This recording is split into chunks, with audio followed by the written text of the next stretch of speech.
এখনকার বুদ্ধিজীবীরা আছে ভাই, টর্চ লাইট মেরে চেহারা খুঁজে পাওয়া যাচ্ছে না, কথা বলে ঠিক কিনা? এজন্য মনে রাখবেন, জুলুম কখনো চিরস্থায়ী হতে পারে না। জালেমদের শেষ পরিণতি হলো পরাজয়, মাজলুমদের শেষ পরিণতি হলো বিজয়। সেই বিজয়ের হাসি মুসলমানরা হাসবে, কথা বলে ঠিক কিনা? ইন্নাল্লাহা লা ইয়াহদিল কওমাজ যালিমিন। যারা জালেম আল্লাহ তাদেরকে পছন্দ করে না, জালেমদেরকে আল্লাহ ভালোবাসে না। আল্লাহ ভালোবাসে মাজলুমদেরকে, কথা বলে ঠিক কিনা? এজন্য যারাই জুলুম করবে তাদেরকে পরাজয় বরণ করতেই হবে। জুলুম যত বাড়বে বিজয় তত নিকটে, রাতের গভীরতা যত বাড়ে ভোরের সূর্য তত নিকটে, কথা বলে ঠিক কিনা? ইসলামের যে গণজোয়ার তৈরি হয়েছে, আমরা বিশ্বাস করি যারা ইসলামের এই গণজোয়ারের সামনে বাদ দিয়েছেন, কথা বোঝেন ভাই মনে হয়, গভীর মনোযোগ দিয়ে কথাগুলো শুনবেন। আপনারা দেখবেন নদীর পানি আটকানোর জন্য মাঝে মাঝে একটু বাদ দেয়, দেখছেন? আপনারা দেখছেন? আপনাদের এলাকা আছে এরকম খালের মতো, ওখানে বাদ দেয় একটু মাছ টাছ ধরার জন্য। দেখবেন নদীর পানি যখন বেড়ে যায়, একবার যদি ওই বাঁধটা ভাঙতে পারে, পানির স্রোতের গতি কম না বেশি? ওই স্রোতে যদি হাঁস পড়ে, মুরগি পড়ে, গরু পড়ে, সব ভাষায় নিয়ে যায়, কথা বলে ঠিক কিনা? আজকে ইসলামী আন্দোলনের সামনে, ইসলামের সামনে বাঁধ দেওয়া হয়েছে। একবার যদি মুসলমানেরা এই বাঁধ ভাঙতে পারে, জালেম বেঈমানরা ওই স্রোতে ভাসতে ভাসতে বুড়িগঙ্গায় চুমারি খাবে, কথা বলে ঠিক কিনা? ইসলামের এই গণজোয়ার কেউ থামাইতে পারবে না, কথা বলে ঠিক কিনা? আজ হোক কাল হোক, পৃথিবীর ভূখণ্ডে ইসলামের বিজয় হবেই হবেই হবেই ইনশাআল্লাহ। একদিন তামাম পৃথিবীর কর্তৃত্ব রাজত্ব আসবে মুসলমানের হাতে, আর তার সংবিধান হবে আল কোরআন। পুরো পৃথিবীর রাজত্ব একদিন আল্লাহ মুসলমানদের হাতে দেবে, কথা বলে ঠিক কিনা? এই দিন খুব বেশি দূরে নয়, কথা বলে করতেছেন। আমার উজ্জ্বল ভাই বলে গেলেন, হুজুর এমন ওয়াজ করবে যাতে জান্নাত কনফার্ম হয়ে যায়। দেখি এরকম একটা আলোচনা করতে হচ্ছে না, যে ভাই একটু বলবেন। প্রতিপক্ষের ভাইদেরও কিছু কিছু যুবকেরা বললেন, হুজুর কিছু কিছু বিষয় গুরুত্ব দিবেন। তো সবার কথা চিন্তা ভাবনা করেই আমি, আপনারা যেহেতু লিখেছেন তাফসীরুল কোরআন মাহফিল, যুবকেরা নিঃস্বার্থ ভাবে আল্লাহ রাজি খুশি করার জন্য আমার কলিজার টুকরা যুবকেরা খালিদ বিন ওলীদের ভূমিকা পালন করে আজকে আপনাদের এই জান্নাতি পরিবেশে সুন্দর একটি আয়োজন উপহার দিয়েছেন। এই জন্য কলিজার টুকরা যুবকদেরও আশা আকাঙ্ক্ষা আছে। সব দিক চিন্তা ভাবনা করেই আমি আজকে কথা বলতে চাই, যেখানে যুবকদের আলোচনা থাকবে, যুবতীর আলোচনা থাকবে, বৃদ্ধের আলোচনা থাকবে, বৃদ্ধ মহিলার আলোচনা থাকবে, কথা বলে ঠিক কিনা? এক কথায় আজকের মাহফিলে শিশু থেকে বৃদ্ধ যে বয়সেরই মানুষ বসি না কেন, আমাদের সবার টার্গেট জান্নাত না জাহান্নাম? ঠিক কোন আমল করলে, কি এমন কাজ করলে আমরা জান্নাত পাবো, এমন কিছু বিষয় আমি আজকে আপনাদের সামনে উপস্থাপন করব। তাফসীরুল কোরআন মাহফিল লিখেছেন, আলোচনা তাফসীর ভিত্তিক হবে। আপনি বুঝলেও আলোচনা তাফসীর ভিত্তিক হবে, না বুঝলেও হবে। তবে যেহেতু বাংলা দিয়ে বলবো, আপনাদের বুঝতে কোনো সমস্যা হবার কোনো কথা নয়, কারণ আমরা সবাই বাংলা ভাষা, এটা আমাদের মাতৃভাষা, এটা আমাদের মায়ের ভাষা, কথা বলেন ঠিক কিনা? এই ভাষার জন্য 1952 সালে সালাম, রফিক, বরকত তারা জীবন দিয়েছেন, কথা বলেন ঠিক কিনা? চলুন আজকে সেই ভাষা দিয়ে কথা হবে। আমি কথা বলবো পবিত্র কোরআনুল কারীমের 23 নম্বর সূরা, সূরা নাম্বার 23 বাতিলের হবে সাইজ, ইনশাআল্লাহ বলেন ভাই। আমি করব ওয়াজ, আপনারা দেবেন আওয়াজ, জবাব দেবেন ঠিক ঠিক, আলোচনা হবে কমপ্লিট। শ্রোতাদের স্পিরিটে বারে বক্তার হিট, আলোচনা হবে জায়গা মতো ফিট। আগে বলতাম কিছু আজ প্যান্ডেলে, কিছু আজ অ্যাঙ্গেলে, এখন আর অ্যাঙ্গেলে না, যা বলবো সব ডাইরেক্ট। অ্যাঙ্গেলে বলা 300, ডাইরেক্ট বলার বাংলাদেশ, কথা বলে ঠিক কিনা? যা আছে কপালে হবে কাল সকালে। আজকে একটু আলোচনা মন দিয়ে শোনেন। দেশের অবস্থা করুন, বক্তার দরকার তরুণ। মুরব্বী হলে সুবহানাল্লাহর বাইরে যাবে না, যুবক হলে তার একটা রিস্ক নেবে, কথা বলেন না কেন? আজকের মাহফিলে যুবক যারা আসছো নিরাশ হয় না, তোমরাও যুবক, আমিও যুবক, তোমাদের মনের দুঃখটাকে আমি বুঝি। তোমাদের জন্য স্পেশাল কিছু আলোচনা মাথার মেমোরিতে সেভ করা আছে, সময় মতো ডাউনলোড দিয়ে শোনায় দেবো ইনশাআল্লাহ। নড়াচড়া করা যাবে না, অস্থির হওয়া যাবে না। আমি আলোচনা করব, আপনারা শুনবেন, এরকম নিয়ত আছে তো ইনশাআল্লাহ? আমি যদি রাত্রি 12:30 পর্যন্ত থাকি, আপনারা কি থাকবেন? এরকম নিয়ত আছে? কারা কারা 12:30 পর্যন্ত থাকবেন না তারা হাত তোলেন। যারা থাকবেন না, মাশাআল্লাহ, সবাই থাকতে রাজি আছেন। দুই একজন ঝোঁকে তাহলে তুলবে চায়। এদিকে তাল ঠিক নেই, এদিকে কি ঠিক নাই? তাল ঠিক নেই, মানে ওদের মনটা এখন মাহফিলে নেই, ওই তুই যে আছে পরে খুঁজতেছি। হ্যাঁ, আজকের মাহফিলে কারা কারা আমার সাথে 12:30 পর্যন্ত থাকতে রাজি আছেন? দুই হাত তুলে বলেন ইনশাআল্লাহ। আরেকটু জোরে বলেন ইনশাআল্লাহ। আল্লাহ আপনাদের কবুল করুন। চিল্লা বলেন আমিন। আরেকটু জোরে বলেন আমিন। হাত নামান। এই যে হাত তুলে ওয়াদা দিয়েছেন, রাজশাহীর মানুষ বলেন তো, ওয়াদা ভঙ্গ করা কিসের লক্ষণ? মুনাফিকের লক্ষণ। মাশাআল্লাহ, তার মানে রাজশাহীর মানুষ ওয়াজ বোঝে, জানে, চালাক আছে, তাই না? তাহলে আমার বিশ্বাস রাজশাহীর মাটিতে কোনো মুনাফিকের জায়গা হবে না। কথা বলে ঠিক না? রাজশাহীর মাটি আল্লাহওয়ালাদের ঘাঁটি, রাজশাহীর মাটি আলেমদের ঘাঁটি। কথা বলে ঠিক না? এই রাজশাহীর মাটিতে শাহ মাকদুম শুয়ে আছে। কথা বলেন। এই জমিন আল্লাহওয়ালাদের জমি। এখানে যারা বসে আছে সবাই নির্ভেজাল আল্লাহর মুমিন বান্দা, এটা আমি বিশ্বাস করি। এজন্য আজকে কথা হবে মুমিনদেরকে নিয়ে। শোনেন, আমি আপনাদের সামনে পবিত্র কোরআনুল কারীমের 23 নম্বর সূরা, সূরাটির নাম সূরা আল মুমিনুন। মোট আয়াত আছে 118, রুকু আছে 6টি। বিশ্বনবীর মক্কার জিন্দেগিতে আল্লাহ রাব্বুল আলামিন এই সূরাটি নাজিল করেছেন। আল্লাহ পাক তার বিশ্বাসী বান্দাদের জন্য সূরা আল মুমিনুন নাজিল করেছেন। যারা অবিশ্বাসী কাফের, এদের জন্য আল্লাহ পাক একটি সূরা নাজিল করেছেন। সূরাটির নাম কুল ইয়া আইয়ুহাল কাফিরুন।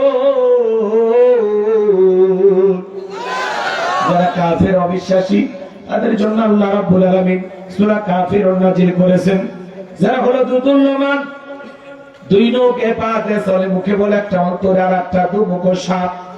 বৃষ্টি যেই দিকে ছাতা ধরে সেই দিকে সুবিধাবাদ জিন্দাবাদ। ওদের নাম কি?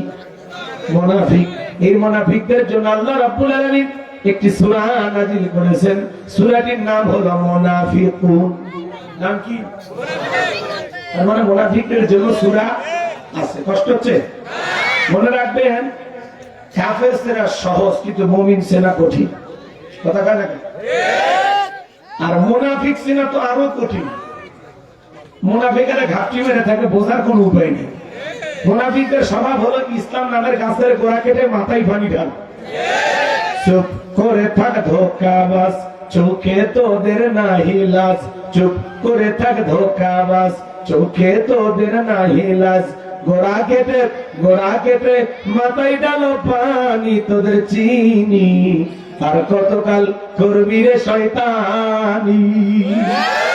মুনাফিকদের স্বভাব হলো ইসলাম নামের গাছের গোড়া কেটে মাথায় পানি ঢালে। সকালবেলা কোরআনের মাহফিল চলবে, সন্ধ্যাবেলায় পুলিশ পাঠায় বন্ধ করত। কথা বলা লাগবে। মুনাফিক চেনা বড় কঠিন। রাসূলের পিছনে নামাজ পড়ে লোকটা যদি মুনাফিক হয়, আপনার আমার পিছনে নামাজ পড়ে তার চাইতে বড় না হবে। কথা বলে ঠিক কিনা? মুনাফিকরা নিজের রাস্তা নিজে ক্লিয়ার করার জন্য রাতের আধারে হত্যা করে, মার্ডার করে, আর সকালবেলা ফুলের উপরে মালা দিয়া শোক প্রকাশ করে বলে বড় ভালো লোক ছিল। ভালো লোক ছিল তো মানলি কেন? কথা বলেন না কেন? এই যে আমাদের ভাই ওসমান হাদির উপরে গুলি করা হয়েছে, দলমত নির্বিশেষে সবাই দোয়া করতেছেন, বিচারও চাইতেছেন। কথা বলেন না কেন? এটা কোন দেশের ষড়যন্ত্র আমরা জানি না, কাদের ষড়যন্ত্র আমরা জানি না, কিন্তু আমরা বারবার বলতেছি আমাদের ভাই গুলিবিদ্ধ হয়েছে, শহীদ আবু সাইদ বিদায় নিয়েছে, মুগ্ধ বিদায় নিয়েছে, কিন্তু এখন আমাদের যুদ্ধ থামেনি। কথা বলে ঠিক না? এই চূড়াই নেতৃত্ব যারা দিয়েছে, এদের মধ্যে সবচাইতে বলিষ্ঠ কণ্ঠ, সত্যবাদী, ইনসাফের প্রতীক ওসমান হাদি বরাবর সবসময় সত্য কথা বলেন। এই সত্যবাদী কণ্ঠকে যারা স্তব্ধ করে দেওয়ার জন্য পরিকল্পনা করে তাকে গুলি নিক্ষেপ করেছেন, মনে রাখবেন, একজন ওসমান হাদি বিদায় নেবে, হাজার ওসমান হাদির জন্ম হবে। একবার যদি আমরা শুনতে পাই ওসমান হাদি আর দুনিয়াতে নয়, আগামী 24 ঘন্টায় বাংলাদেশে কি হতে পারে পরিকল্পনাও করতে পারবেন না। কথা বলেন ঠিক না? এই জন্য প্রধান উপদেষ্টা ডক্টর ইউনূসকে বলতে চাই, কারা গুলি করেছে এ পাইকালাকে ধরলে হবে না, গুন্ডায় যারা সরে গুলি করেছে, যাদের হাতে অস্ত্র ছিল, এরা কারা জাতি জানতে চায়। ঠিক কিনা? কারণ আমাদের ওসমান হাদি ভাই বড় সত্যবাদী একজন মানুষ, কথা বলে না কেন? সে বলেছে আমি হয়তোবা বেশি দিন বাঁচবো না, আমার মৃত্যুটা যেন বিষয় না হয়, আমি রাজপথের লড়াকু সৈনিক, রাজপথে আমার যেন মৃত্যু হয়। বলে যতক্ষণ পর্যন্ত আমাদেরকে গুলি না করা হবে ততক্ষণ পর্যন্ত আমাদেরকে থামানো যাবে না। কি সাহসী একজন ছেলে! শুধু কি তাই, তিনি বলেন জিয়াউর রহমান অল্প সময় বেঁচে ছিলেন, কিন্তু তাকে আমি এখনো ধারণ করি, তিনি আমার অনুপ্রেরণা। এই জন্য আমি এমন কিছু করতে চাই, 50-60 বছর বাঁচতে চাই না, 2-1 বছরও যদি বেঁচে থাকি, কিন্তু মানুষের হৃদয়ে যেন আমার জায়গা থাকে। এই সত্যবাদী ছেলেটা বলেছেন, আমরা মুসলমান, আমি জন্ম নিয়েছি, মায়ের উদর থেকে পড়েছি, আর শাহাদতের তামান্না ভিতরে জাগ্রত রেখেছি যে যে কোনো মুহূর্তে আমি শহীদ হতে পারি। আর মৃত্যুর ফয়সালা জমিনে ঠিক করা হয় না, মৃত্যুর ফয়সালা ঠিক করা হয় আসমানে। আলহামদুলিল্লাহ আমরা শুনতে পাচ্ছি আল্লাহর বান্দা এখনো জীবিত আছেন, লাইফ সাপোর্টে আছেন। আল্লাহর কাছে দোয়া করি, আল্লাহ আমাদের ভাইটাকে আপনি সুস্থ করে দেন। একই হাসপাতালে 3 বারের সাবেক প্রধানমন্ত্রী, আপসহীন দেশ নেত্রী, খাঁটি দেশপ্রেমিক সাবেক প্রধানমন্ত্রী বেগম খালেদা জিয়া একই হাসপাতালে চিকিৎসা দিচ্ছেন। এই হাদি বলেছিলেন যে আমি যে কোনো একদিন বেগম খালেদা জিয়ার কাছে যা দোয়া নিব। আজকে দুইজন পাশাপাশি বেডে আছে, কিন্তু এমন অবস্থায় গেছে একে অপরকে দোয়া করার মতো অবস্থায় নাই। কথা বলেন ঠিক কিনা? সারা দেশের মানুষ এখনো তাকিয়েছে এভারকের হাসপাতালের দিকে, সবাই ঢাকার হাসপাতালের দিকে ফলো করতেছে। সারা দেশের কোটি কোটি মানুষ মসজিদ মাদ্রাসা থেকে বেগম খালেদা জিয়া এবং আমাদের ভাই ওসমান হাদির জন্য দোয়া করতেছে। কথা বলেন ঠিক কিনা? এত ভালোবাসা, এত দোয়া বাংলাদেশের ইতিহাসে কোন নেতা পেয়েছে কিনা সন্দেহ আছে। কথা বলেন ঠিক কিনা? আমরা দোয়া করি আল্লাহ আরেকটা বার দেশ নেত্রী বেগম খালেদা জিয়াকে সুস্থ করে আমাদের মাঝে ফেরায় দেন। আমরা যতটুকু শুনতে পাইলাম, তার কলিজার টুকরা সন্তান বিএনপির ভারপ্রাপ্ত চেয়ারম্যান জনাব তারেক রহমান আগামী 25শে ডিসেম্বর বাংলাদেশে নিজ মাতৃভূমিতে আসবেন। আলহামদুলিল্লাহ ভালো। এই অসুস্থ মাকে দেখার জন্য তার মতো সন্তান কয়েকদিন ধরে ছটফট করতেছে। এরকম বিপদে মায়ের পাশে থাকার দরকার আছে না? দেশের সন্তান দেশে ফিরে আসবে। বিএনপির ভাইয়েরা অনেকে বলতেছেন আমরা ওনার অপেক্ষায় পথে বসে আছি, তো আমরা দোয়া করতেছি বিশেষ করে বেগম খালেদা জিয়ার জন্য আর আমাদের ভাই ওসমান হাদির জন্য। আল্লাহ যেন দুইজনকে শিফায়ে কামেলা আজিলা দান করেন। জোরে বলুন আমিন। আগামী কালকে অথবা পরশু দিনের মধ্যে আমাদের ভাই ওসমান হাদিকে চিকিৎসার জন্য সিঙ্গাপুরে নেওয়া হতে পারে। আমরা আল্লাহর কাছে দোয়া করতেছি, আল্লাহ আমাদের ভাইয়ের জানটা একটু ভিক্ষা দেন, আমাদের ভাইটাকে আমাদের মাঝে ফেরায় দেন। ওসমান হাদিরা যদি থেমে যায়, থেমে যাবে বাংলাদেশ। কথা বলেন ঠিক কিনা? এই ওসমান হাদির উপরে হামলা করা হয়েছে মানে পুরো দেশের মানুষের উপরে হামলা করা হয়েছে। কথা বলেন ঠিক কিনা? কারা করেছে? নির্বাচনের তফসিল ঘোষণা হলো, আর তার 1-2 দিন পরে এই ঘটনা ঘটলো। কারা? এই শক্তিটা কারা? জাতির সঙ্গে তাদের মুখোশ উন্মোচন করার সময় এসেছে। কথা বলেন ঠিক কিনা? সম্মানিত ভাইরা আমার, কষ্ট মনের মধ্যে নেবেন না বাধা। এই জন্য মুনাফিকদের স্বভাব হলো নিজের হাতে মার্ডার করবে, আবার শোক প্রকাশ করবে। কথা বলেন ঠিক কিনা? আমার ভাইয়ের, আমি মুনাফিকদেরকে নিয়ে আলোচনা করব না, আমি আলোচনা করব আল্লাহর ভিআইপি মুমিন বান্দাদেরকে নিয়ে। যেমন সবাই একটু মহব্বতে আমার সঙ্গে তেলাওয়াত করুন। আউযু বিল্লাহি মিনাশ শাইতানির রাজীম। বিসমিল্লাহির রাহমানির রহিম। বিতাড়িত মুর্দাত শয়তানের কাছ থেকে আল্লাহ পাকের কাছে আশ্রয় প্রার্থনা চাচ্ছি। পরম করুণাসীম দয়ালু আল্লাহ তাআলা নামে শুরু করছি। আমার আল্লাহ রাব্বুল আলামিন বলেন, قد فلح المؤمنون। যে কোনো আয়াত বা সূরা তাফসীর করতে হলে কোন প্রেক্ষাপটে কোন সময় আল্লাহ তাআলা সেই আয়াতটি বা সূরাটি নাযিল করেছেন, সে নাজিলের প্রেক্ষাপট জানা দরকার আছে না? আরবিতে বলা হয় শানে নজরুল। যদি শানে নজরুল আলোচনা করা হয় তাহলে তাফসীর বুঝতে সহজ হয়। আল্লাহ তাআলা তার হাবিবের উপরে সূরা আল মুমিনুন কোন প্রেক্ষাপটে কোন সময় নাজিল করেছেন একটু কি জানা দরকার আছে? আমি কি বলবো? আপনি কি শুনতে চান? একটু তাকবীর দেন, লিল্লাহি তাকবীর।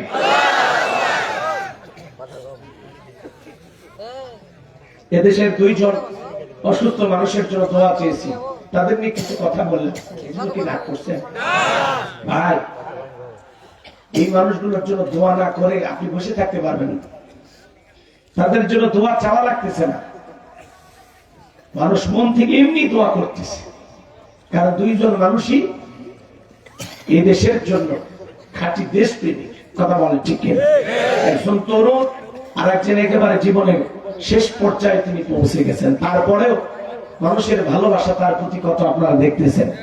অনেকে গুজব ছড়াইতেছেন যে উনি আর নেই, বেগম খালেদা জিয়ার কথা বলতেছেন যে কৃত্রিম উপায়ে তাকে জীবিত রাখা হয়েছে। জনাব তারেক রহমান আসলে তারপরে বিষয়টি প্রকাশ করা হবে। আস্তাগফিরুল্লাহ, নাউযুবিল্লাহ। এগুলো ধারণা করা যাবে না। আমরা মুসলমান, আমরা ভিতরের বিষয়টা জানি না, না জেনে কেন মন্তব্য করব? কেন ফেসবুকে লেখালেখি করেন? কেনই বা গুজব ছড়ান? আল্লাহর রাস্তায় ফিরে আসেন। শত শত ডাক্তার দেখাশোনা করতেছে, বিদেশি অনেক চিকিৎসক টিম এসেছে, তাদেরকে দেখভাল করতেছেন। এই জন্য এগুলো নিয়ে আমরা মন্তব্য করব না। আল্লাহ যেন তাদেরকে হায়াত দিয়া আমাদের মাঝে ফিরাইয়া দেন। একটু জোরে বলেন আমি, জোরে বলেন আমি। কারণ তার উপরে নির্যাতন কম হয়নি। এই অসুস্থ অবস্থায় তিনি জেল খেটেছেন, তার ক্যান্টনমেন্টে বাসা থেকে দূর দূর করে তাড়িয়ে দেওয়া হয়েছে। যিনি তাকে বাসা থেকে করেছিলেন ঘর ছাড়া, আর আল্লাহ আজকে তাকে করেছে দেশ ছাড়া। কথা বলেন না কেন? তিনি সেদিন কেঁদেছিলেন আর বলেছিলেন, বেগম খালেদা জিয়া কান্না করতে করতে বলেছেন, কার কাছে বিচার দিব? বিচার আমি আল্লাহর কাছে দিলাম। কথা বলে ঠিক না? কি আল্লাহ বিচার করে নাই? ফয়সালা হয় নাই? ব্যাস এতটুকু বুঝলে যথেষ্ট। একজনের জন্য মানুষ দোয়া করে, আর একজনের নাম শুনলে মানুষ ঘৃণা করে। কথা বলে না কেন? সামনে যায় মজা পাবেন, আলোচনা কিছু করা লাগবে। কষ্ট হচ্ছে আপনাদের?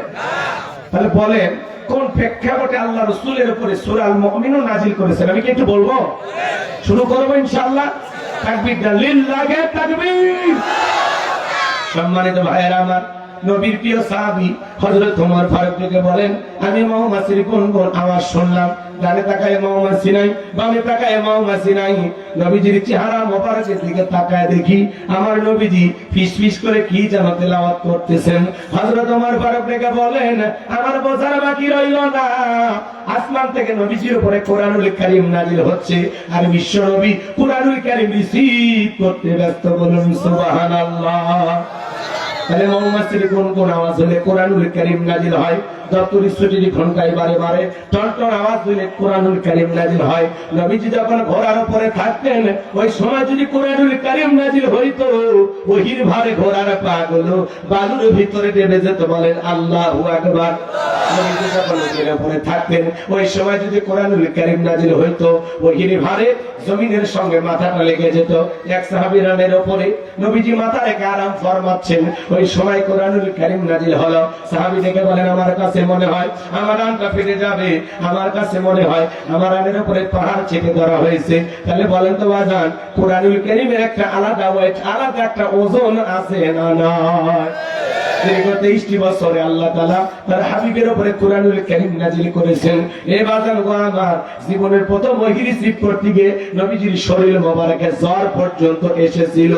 এত কষ্ট করে আল্লাহর হাবিব এই পৃথিবীর জমিনে কোরআনের জন্য, দ্বীনের জন্য, ইসলামের জন্য করে দিলেন। আজকে মুসলমানের ঘরে ঘরে কোরআন আছে। এমনও মুসলমান আছে 40-50 বছর বয়স হয়ে গেছে, আল্লাহর কোরআনটা খুলেও দেখে নাই। আছে না নাই? মুসলমান হিসাবে বলেন তো বাজান, আমাদের কোরআন পড়ার দরকার আছে না নাই? কোরআন জানার দরকার আছে না নাই? বুকে হাত দিয়ে বলেন, আমরা কি সবাই কোরআন জানি? জানি না। কেন জানি না? জানার চেষ্টা করি না। কেন চেষ্টা করি না? কারণ দুনিয়া নিয়ে আমরা ব্যস্ত আছি, আখিরাতের ধান্দা নাই। কথার জবাব দেওয়া লাগবে, না হলে দোয়া করে দেবো। কিন্তু আমার কথা সামনে গেলে মজা পাবে, নাকি বলছি? যুবকদের আছেন, নিরাশ হয় না? আর মা বোন যারা আসছেন মহিলাদের একটু ওয়াজ হওয়ার দরকার আছে না? বিশেষ করে যে মহিলারা আঁকা বাঁকা পথে চলে, আজকে ওয়াজের মাধ্যমে সোজা রাস্তা দেখানো হবে। কথা বলেন, অপেক্ষা করেন, শুরু গভীর মনোযোগ দিয়ে কথাগুলো শুনে যান বাজান। আমি গুনাহগার যে কথা বলতে চাচ্ছিলাম, হৃদয়ের কান পেতে কথাগুলো শুনে যান। 8টি পদ্ধতিতে নবীজির উপরে কোরআনুল কারীম নাযিল হইতো, বলতে গেলে লম্বা সময় লাগবে। এত সময় আপনাদের হাতেও নাই, আমার হাতেও নাই। হযরত ওমর ফারুক থেকে বলেন, নবীজির কোরআনুল কারীম রিসিভ করা শেষ হয়ে গেল। নবীজি সাহাবায়ে কিরামদের দিকে মুখ ঘোরায় দেখে বলেন, ও আমার সাহাবীরা, এই মাত্র আসমান থেকে জিবরাইল এসে আমার উপরে সূরা আল মুমিনুনের 10টি আয়াত কারীমা নাযিল করে জানাতে গেলেন, নবী গো, এই 10টি আয়াতের ভিতরে আল্লাহ রাব্বুল আলামিন তার আদরের মুমিন বান্দাদের জন্য 7টি কোয়ালিটি নিয়ে আলোচনা করেছেন, 7টি গুণাবলী নিয়ে আলোচনা করেছেন। কোন মুমিন যদি এই 7টি গুণে গুণান্বিত হতে পারে, 7টি গুণ দিয়ে তার জীবনটাকে সাজাইতে পারেন, আমার আল্লাহ রাব্বুল আলামিন বলেন, উলাইকা হুমুল ওয়ারিসুন আল্লাযীনা ইয়ারিসুনাল ফিরদাউস হুম ফিহা খালিদুন। আমার আল্লাহ রাব্বুল আলামিন বলেন, তারাই হবেন উত্তরাধিকারী জান্নাতুল ফিরদাউসের, সেখানে তারা চিরকাল বসবাস করবেন। আমার আল্লাহ কোনদিন তাদেরকে জান্নাত থেকে বের করে দেবেন না। চিৎকার মেরে বলুন সুবহানাল্লাহ। আরেকটু জোরে বলুন সুবহানাল্লাহ। আমার ভাইরা, আপনারা কি সবাই জান্নাতে যেতে চান? কারা কারা জান্নাতে যেতে চান? দুই হাত তুলে আল্লাহকে দেখান। আল্লাহ, যত মানুষ আজকের মাহফিলে 2 হাত তুলে ধরেছে তোমার আসমানের দিকে, আল্লাহ আমাদের সবাইকে জান্নাতুল ফিরদাউসের ওয়ারিস হিসেবে কবুল করুন। আরেকটু জোরে বলেন আমিন। আল্লাহ পাক আমাদের সবাইকে জান্নাতের মেহমান হিসেবে কবুল করুন। জোরে বলুন আমিন। আরেকবার বলেন আমিন। এবার 7টা আঙ্গুল দেখান। জান্নাতে যেতে হলে কয়টা গুণা বলি? 7টি। জোরে বলেন কয়টি? আরো জোরে। জোর হলো না, উঠেই যাবে। একটু মিছিল করে অভ্যাস করেন। 16 বছর মিছিল করতে পারেননি, সামনে 16 বছরে কাজ আদায় করা লাগবে। পেছনের ভাইরা মুখ খোলেনি, ওরা নিয়োগ করছে, বইয়ের কাছে বাধা দিচ্ছে যে মাহফিলে যাবো ঠিকই, যে শীত পড়ছে মুখ খুলবো না, তোমার কাছে দুর্বল হবো না, এরকম কি নিয়োগ করে আসছে? পুরুষের কণ্ঠে আওয়াজ বের হয় না, পুরুষ হইল একটা তাকবীর দেন, লিল্লাহি তাকবীর। আমার ভাইরা, নবী যখন সাহাবায়ে কিরামদের সামনে তেলাওয়াত করে শুনিয়ে দিলেন, আমার আল্লাহ রাব্বুল আলামিন বলেন, এদিকে খেয়াল করেন। আপনারা কি কথা বুঝতে পারতেছেন? ওয়ারিস মানে বোঝেন? বাবা মারা গেলে ওয়ারিস সূত্রে সন্তান যেরকম বাবার সম্পত্তির ভাগ পায়। আজকের আলোচনা শুনে যদি জীবনে আমল করতে পারেন, এই 7টি গুণাবলী নিজের জীবনে ধারণ করতে পারেন, এই 7টি গুণ দিয়ে জীবনটাকে সাজাইতে পারেন, আপনার নামে জান্নাতুল ফেরদাউসে জায়গা বরাদ্দ হবে। আপনি হবেন জান্নাতুল ফেরদাউসের উত্তরাধিকারী, জান্নাতুল ফেরদাউসের ওয়ারিস। সুবহানাল্লাহ। এই ঢাকা গুলশানে যদি বাড়ি থাকে, ওর মশান দেখছেন? ঢাকা গুলশানে বাড়ি আছে, কি একটা ব্যবসা, উত্তরেই বাড়ি আছে, বনশ্রীতি বাড়ি আছে, কি একটা মশান। ঢাকা শহরে বাড়ি থেকে যদি এই মশান হয়, কি ঢাকার বাড়ি দরকার নাকি জান্নাতের বাড়ি দরকার? হ্যাঁ, ঢাকার বাড়ি থাকবে? হালকা ভূমিকম্প নাড়া দিলে থাকবে? বিল্ডিং ভেঙে কবরস্থান হয়ে যায়। এই কথা বলা লাগবে, বিল্ডিং ভেঙে কবরস্থান হয়ে যায়, বের করার উপায় নাই। কিন্তু জান্নাতে আল্লাহ যে বাড়িটা দিবে, এটা কি ভাঙবে? জান্নাতের মধ্যে ভূমিকম্প হয়, কিন্তু দুনিয়াতে হয়। কেন হয়?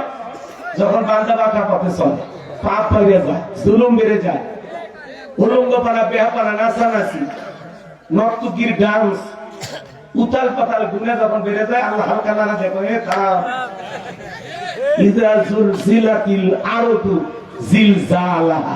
প্রবল প্রকম্পনে যেদিন পৃথিবী কেঁপে উঠবে, যেদিন আল্লাহ তাআলা এই জমিটাকে কাঁপাবেন, ইসরাফিল যেদিন ফুৎকার দিবেন, সবকিছু চূর্ণ বিচূর্ণ হয়ে যাবে। পৃথিবীতে 1 ইঞ্চি জায়গাতে বসবাস করার মতো জায়গা থাকবে না। কথা বলে ঠিক কিনা? সব আল্লাহ ভেঙে তছনছ করে দিবেন। এজন্য সাবধান, গুনাহ করা। আজকে সুযোগ নেই, তাছাড়া বলতাম 15টি কারণে ভূমিকম্প হয়। এবার যদি করি এদিকে 2 ঘন্টা লাগবে। মানে আমি যে পয়েন্টটা ধরেছি জান্নাতে যাওয়ার আশা, আমি তো একা যেতে চাই না, আপনাদেরকে নিয়েও যেতে চাই। আর আল্লাহ যে আমারে জান্নাত দেবে কনফার্ম হয়েছি আমি, আমরা জান্নাতে যাওয়ার আশা রাখি। কারণ আল্লাহ তাআলা আমাদেরকে কত ভালোবাসেন জানেন? শোনেন, আল্লাহ তাআলা ভালোবেসে হিন্দুর ঘরে, বৌদ্ধের ঘরে, খ্রিস্টানের ঘরে না পাঠাইয়া মুসলমানের ঘরে পাঠাইয়া আল্লাহ বুঝাইতেছেন, আল্লাহ আমাদের প্রতি দয়া করছেন, ভালোবাসা দেখাইছেন। আল্লাহ ভালোবাসা দেখাইয়া জান্নাতের রাস্তা জন্ম থেকে একটু আগায় দিচ্ছে। সুবহানাল্লাহ, পকেটে তুলে রাখেন, কাল 9টার পরে বউ সাথী নেব। জোরে কোন সুবহানাল্লাহ। একবার সুবহানাল্লাহ বলবেন, জান্নাতের বাগানে আপনার নামে একটি গাছ লাগানো হবে। ওইসে আছেন রাজশাহীতে, গাছ লাগাইলেন জান্নাতে। শোনেন না, শোনেন, আপনারই গাছ হোক, বাড়িতে দরকার নেই, এদের বাড়িতে অনেক গাছ আছে। আমার দিকে তাকান বাজার, আল্লাহ তাআলা পৃথিবীর শ্রেষ্ঠ ধর্ম ইসলাম ধর্মের মানুষ বানায়া জান্নাতের রাস্তার একটু আগায় দিয়েছে। এরপরে আখিরি নবীর আখিরি উম্মত বানায়া জান্নাতের রাস্তা আরেকটু আগায় দিয়েছে। এরপরে পৃথিবীর শ্রেষ্ঠ গ্রন্থ কোরআনুল কারীম দাঁড় করে জান্নাতের রাস্তা আরেকটু আগায় দিয়েছে। আমরা এদিক থেকে জাতির দিক দিয়ে সেরা জাতি, ধর্মের দিক দিয়ে শ্রেষ্ঠ ধর্ম পেয়েছি, নবীর দিক দিয়ে সেরা নবী পেয়েছি, কিতাবের দিক দিয়ে 104খানা আসমানি কিতাব, এর মধ্যে কোরআনুল কারীম হলো সবার সেরা। নবী পাইছি সেরা, ধর্ম পাইছি সেরা, কিতাব পাইছি সেরা। আজকে যদি গোলাম রব্বানির এই কথাগুলো শুনে আমল করতে পারেন, জান্নাতটাও পাবেন সেরা। সুবহানাল্লাহ। পারবো তো আমল করতে? এবার চলেন আমার ভাইয়েরা, আল্লাহ তাআলা বলেন, قد فلح المؤمنون। আমার আল্লাহ রাব্বুল আলামিন বলেন, অবশ্যই মুমিনেরা সফল, অলরেডি মুমিনেরা সফল। সফল হয়েছে তারা ঈমান এনেছে যারা। আল্লাহু আকবার বলেন। আমরা মনে করি ক্ষমতা থাকলে সফল, টাকা থাকলে সফল, সস খেতি থাকলে সফল, নায়ক সুপারস্টার গায়ক এরা বুঝি সফল না বাজান। এগুলো সফলতার মাপকাঠি না। আল্লাহর কাছে সফল হতে পারবে তারা ঈমান আনবে যারা। বর্তমান পৃথিবীর সবচাইতে বড় নেতা আমেরিকার প্রেসিডেন্ট নাম হলো কি? Donald Trump. এ হলো বর্তমান পৃথিবীর সবচেয়ে বড় নেতা। আপনাদের এলাকায় একটা বাজার আছে, গোদাগাড়ি বাজার।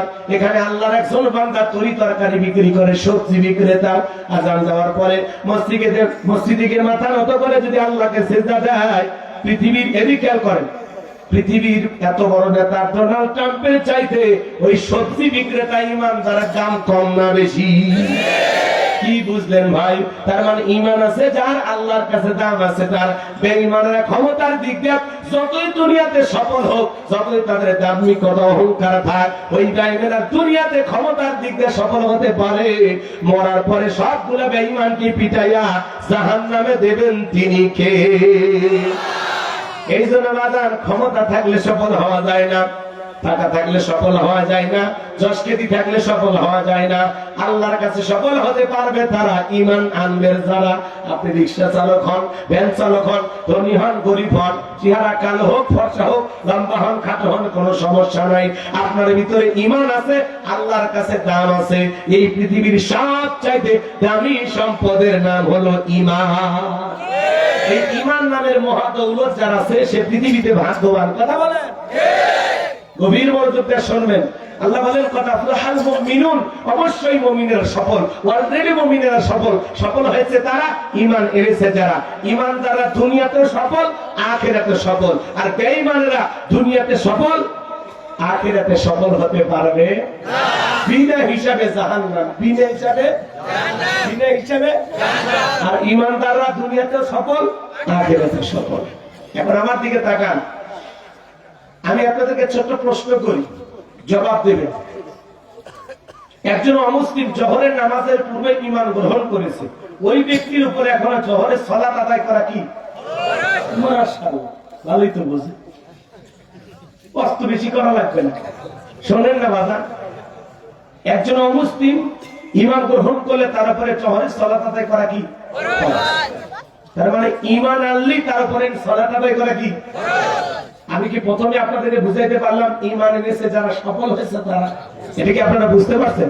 একবার স্লোগান দেন, আমি বলবো এদিকে খেয়াল করেন, ঈমান এনেছে যারা, আপনারা বলেন সফল হয়েছে তারা। আচ্ছা বলেন তো, এই জীবনে ঈমান আনার কারণে আল্লাহর কাছে যদি আমার দাম বেড়ে যায়, আমি যদি আল্লাহর কাছে দামি হতে পারি, এই জীবনে এর চাইতে বড় চাওয়ার কিছু আছে? জোরে বলেন, এর চাইতে বড় কিছু চাওয়া আছে?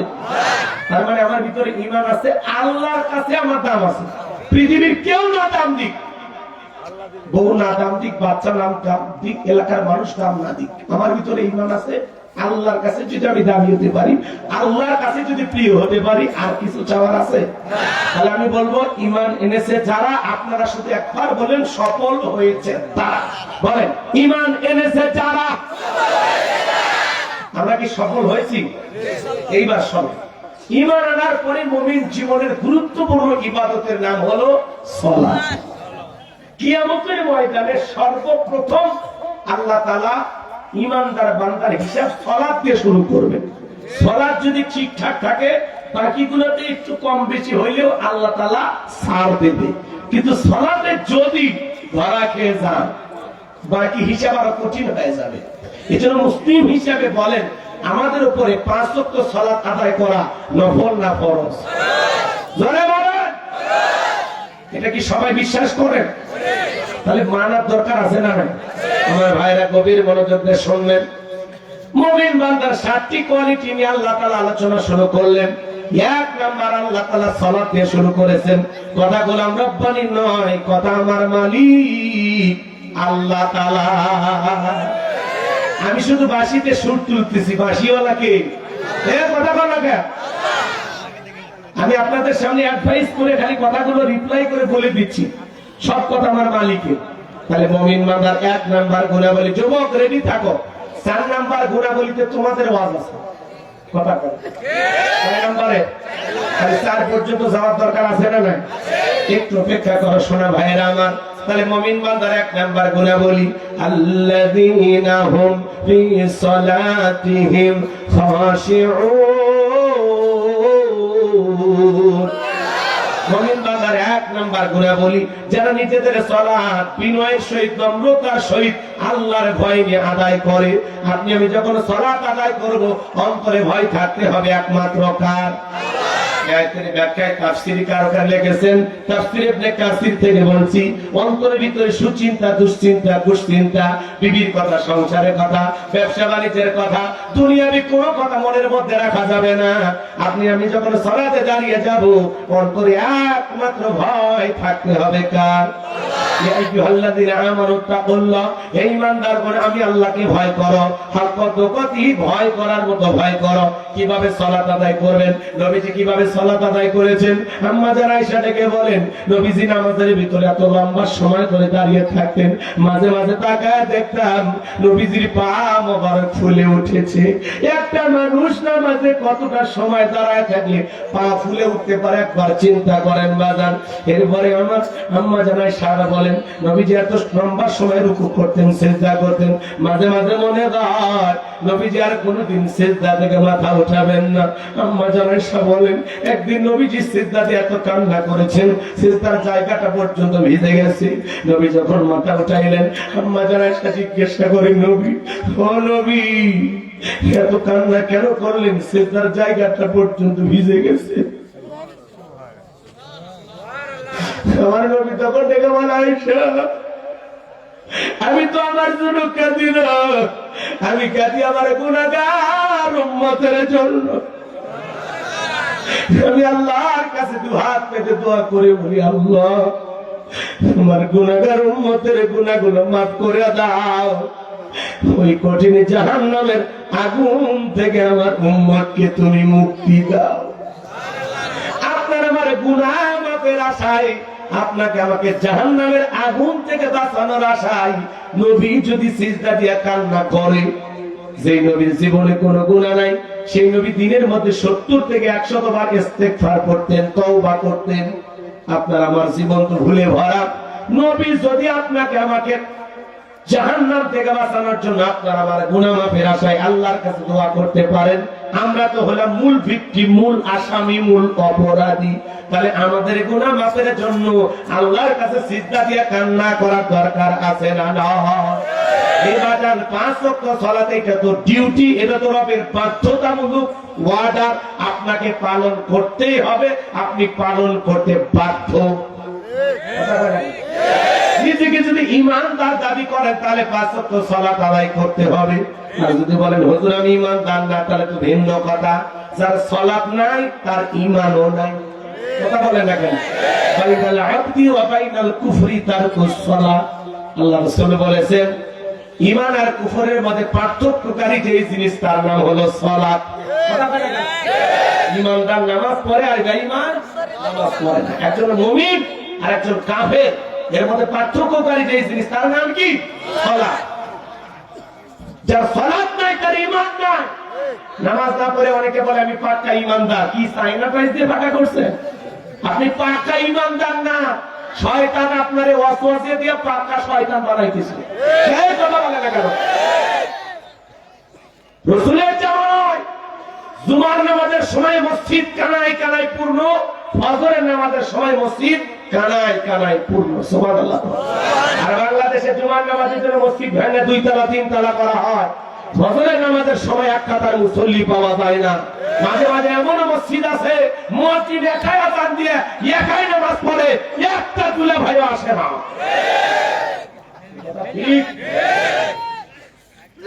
ভালো করে বুঝবেন বাজার, আপনি মুসলমান না, খালি জুমা 2 রাকাত পড়তেছেন। জুমা 2 রাকাত পরে যারা লাইফ সাপোর্টে বেঁচে থাকা মুসলমান, তারা যখন তখন ঈমান ফিউজ হয়ে যেতে পারে।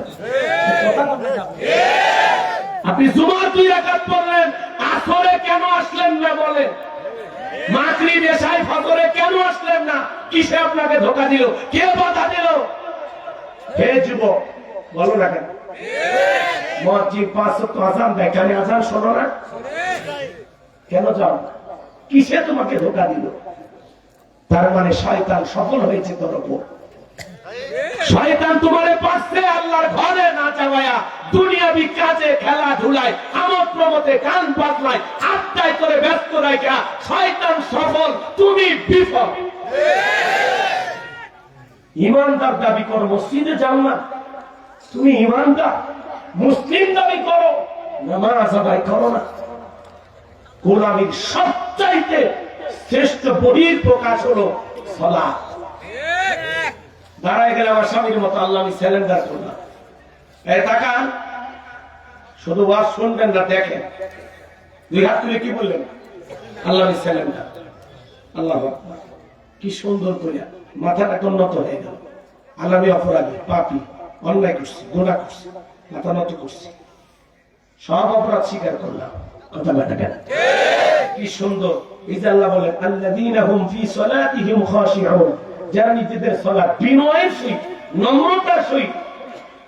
এদেশের প্রধানমন্ত্রীর সামনে যদি যান, কি করবেন? যা গাড়ি চলবেন, হ্যাঁ বহন চলবেন, লঙ্গি ঠিক করবেন, কেমনে দাঁড়াবেন? প্রধানমন্ত্রীর সামনে কেমনে দাঁড়াবেন বলেন? রাষ্ট্রপতির সামনে যা কেমনে দাঁড়াবেন? ভদ্রভাবে না, যাতে তুচ্ছুল পরিমাণ বেয়াদবি না হয়। একটা রাষ্ট্রপতি প্রধানমন্ত্রীর সামনে যতটা আদব, ভদ্রতা, নম্রতা নিয়ে দাঁড়াবেন, তার চাইতে কোটি কোটি গুণ বেশি নম্রতা, ভদ্রতা নিয়ে সালাতের মধ্যে দাঁড়াইতে হবে আল্লাহকে সিজদা দেওয়ার সময়।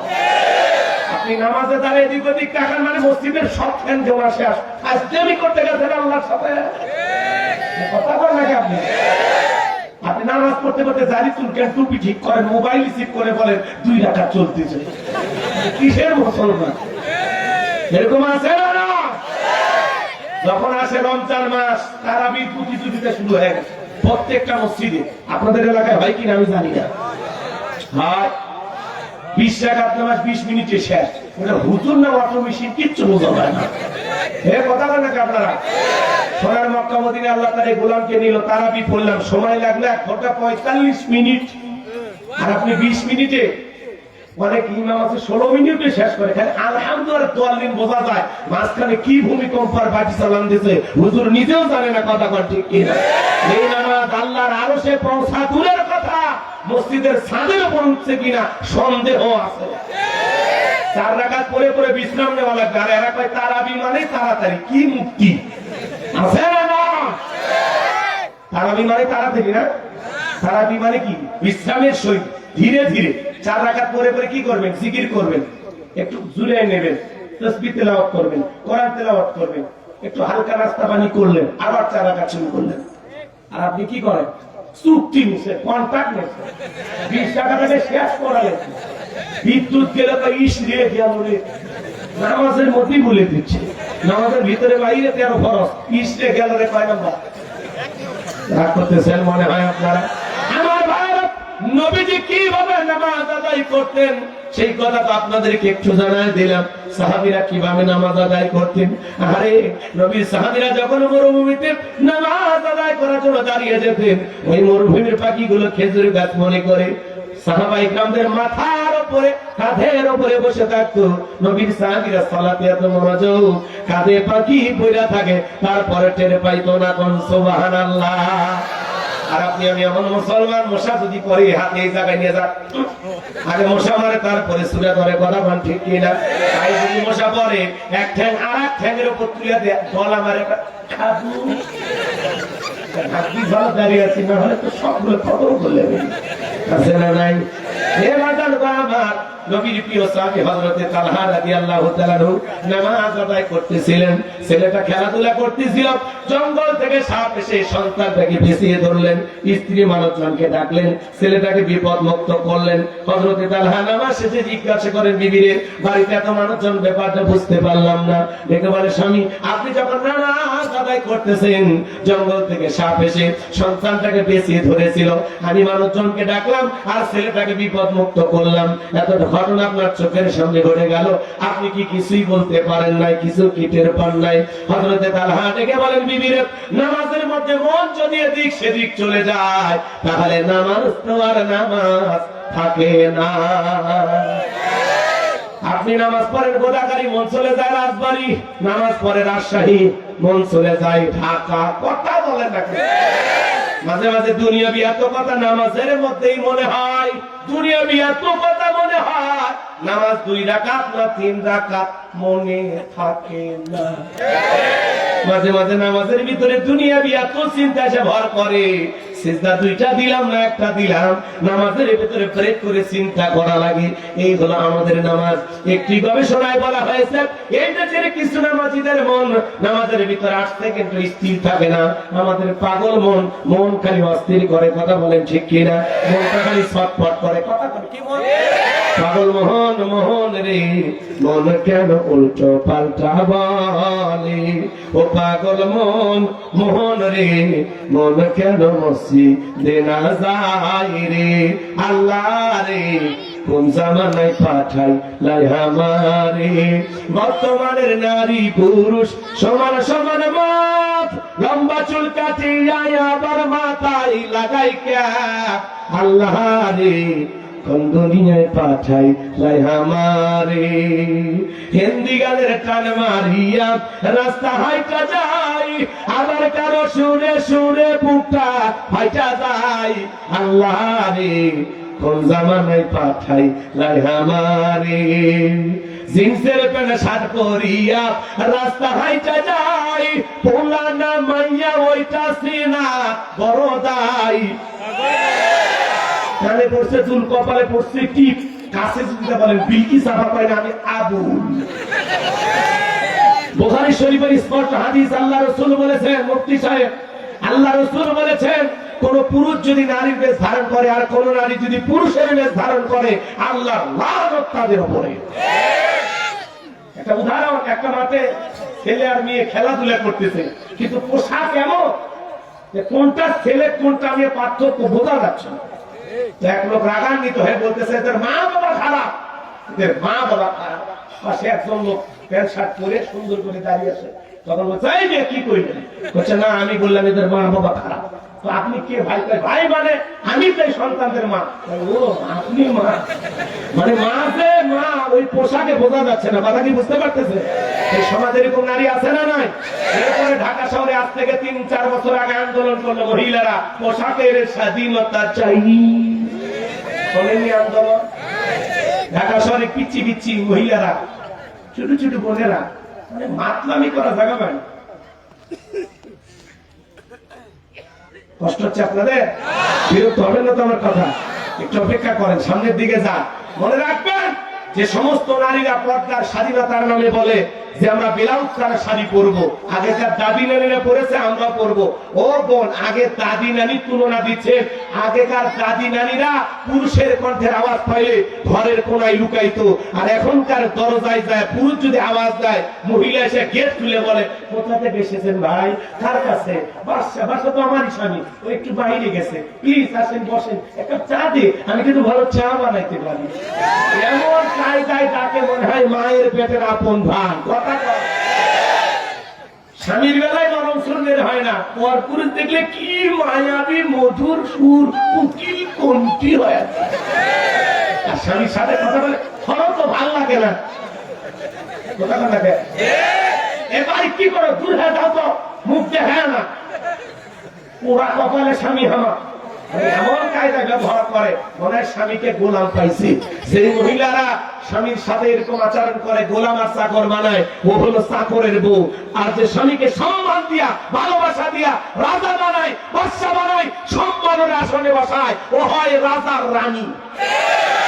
স্বামীকে সম্মান করা মানে নিজে অসম্মানিত হওয়া। এই পাগলিরা বোঝে বোঝে বোঝে মহিলাদের ওয়াজ একটু অপেক্ষা করে। আগে দাদি নানির কথা বলতেছেন, আগেকার দাদি নানির 12 হাত শাড়িতে পুরো দেহ ঢাকছে, কোনো কিছু দেখার উপায় নাই। আর এখনকার মহিলারা পোশাক পরে না অর্ধেক রাগ করতেছেন আপনারা। কিয়ামত এরাই আনবি, এরা আনবি। এমনি ভূমিকম্প আল্লাহ দিচ্ছে, বুঝিচ্ছে না কেন পোশাক খারাপ হয়ে গেছে।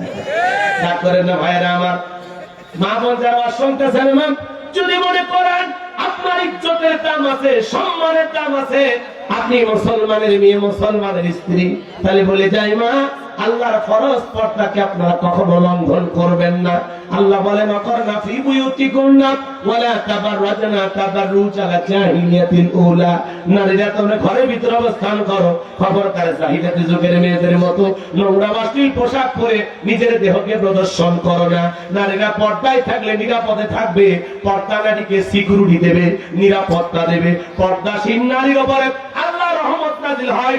ও মা, আপনি যদি পায়ে মোজা লাগান আর ঢিলে ঢালা একটা বোরকা পরেন, হাত মোজা লাগান, হেজাবটা সুন্দর করে পরেন মা, মনে রাখবেন আপনার সুন্দর পর্দা আপনার সতীত্বের হেফাজত করবে, পরপুরুষের আকর্ষণ থেকে আপনাকে লুকায় রাখবে। যেই নারী যত ভালো, যার চরিত্র যত ভালো, তার পর্দাটা তত সুন্দর। আর যে নারী যত উল্টা পাল্টা পোশাক পরবে, চোখে দেবে মাস্কারা, চোখের কামসারা, লাম খালি মিম খালি নুনের উপর এক লোকটা, পেট খালি পিঠ খালি ভাবির কপালে ডিজিটাল ভোড়া। আর পোশাক যত খারাপ, ওর চরিত্র তত খারাপ। যেই নারী যত খোলামেলা পোশাক পরে, বুঝে নেবেন ওর চরিত্রটা ওইরকম।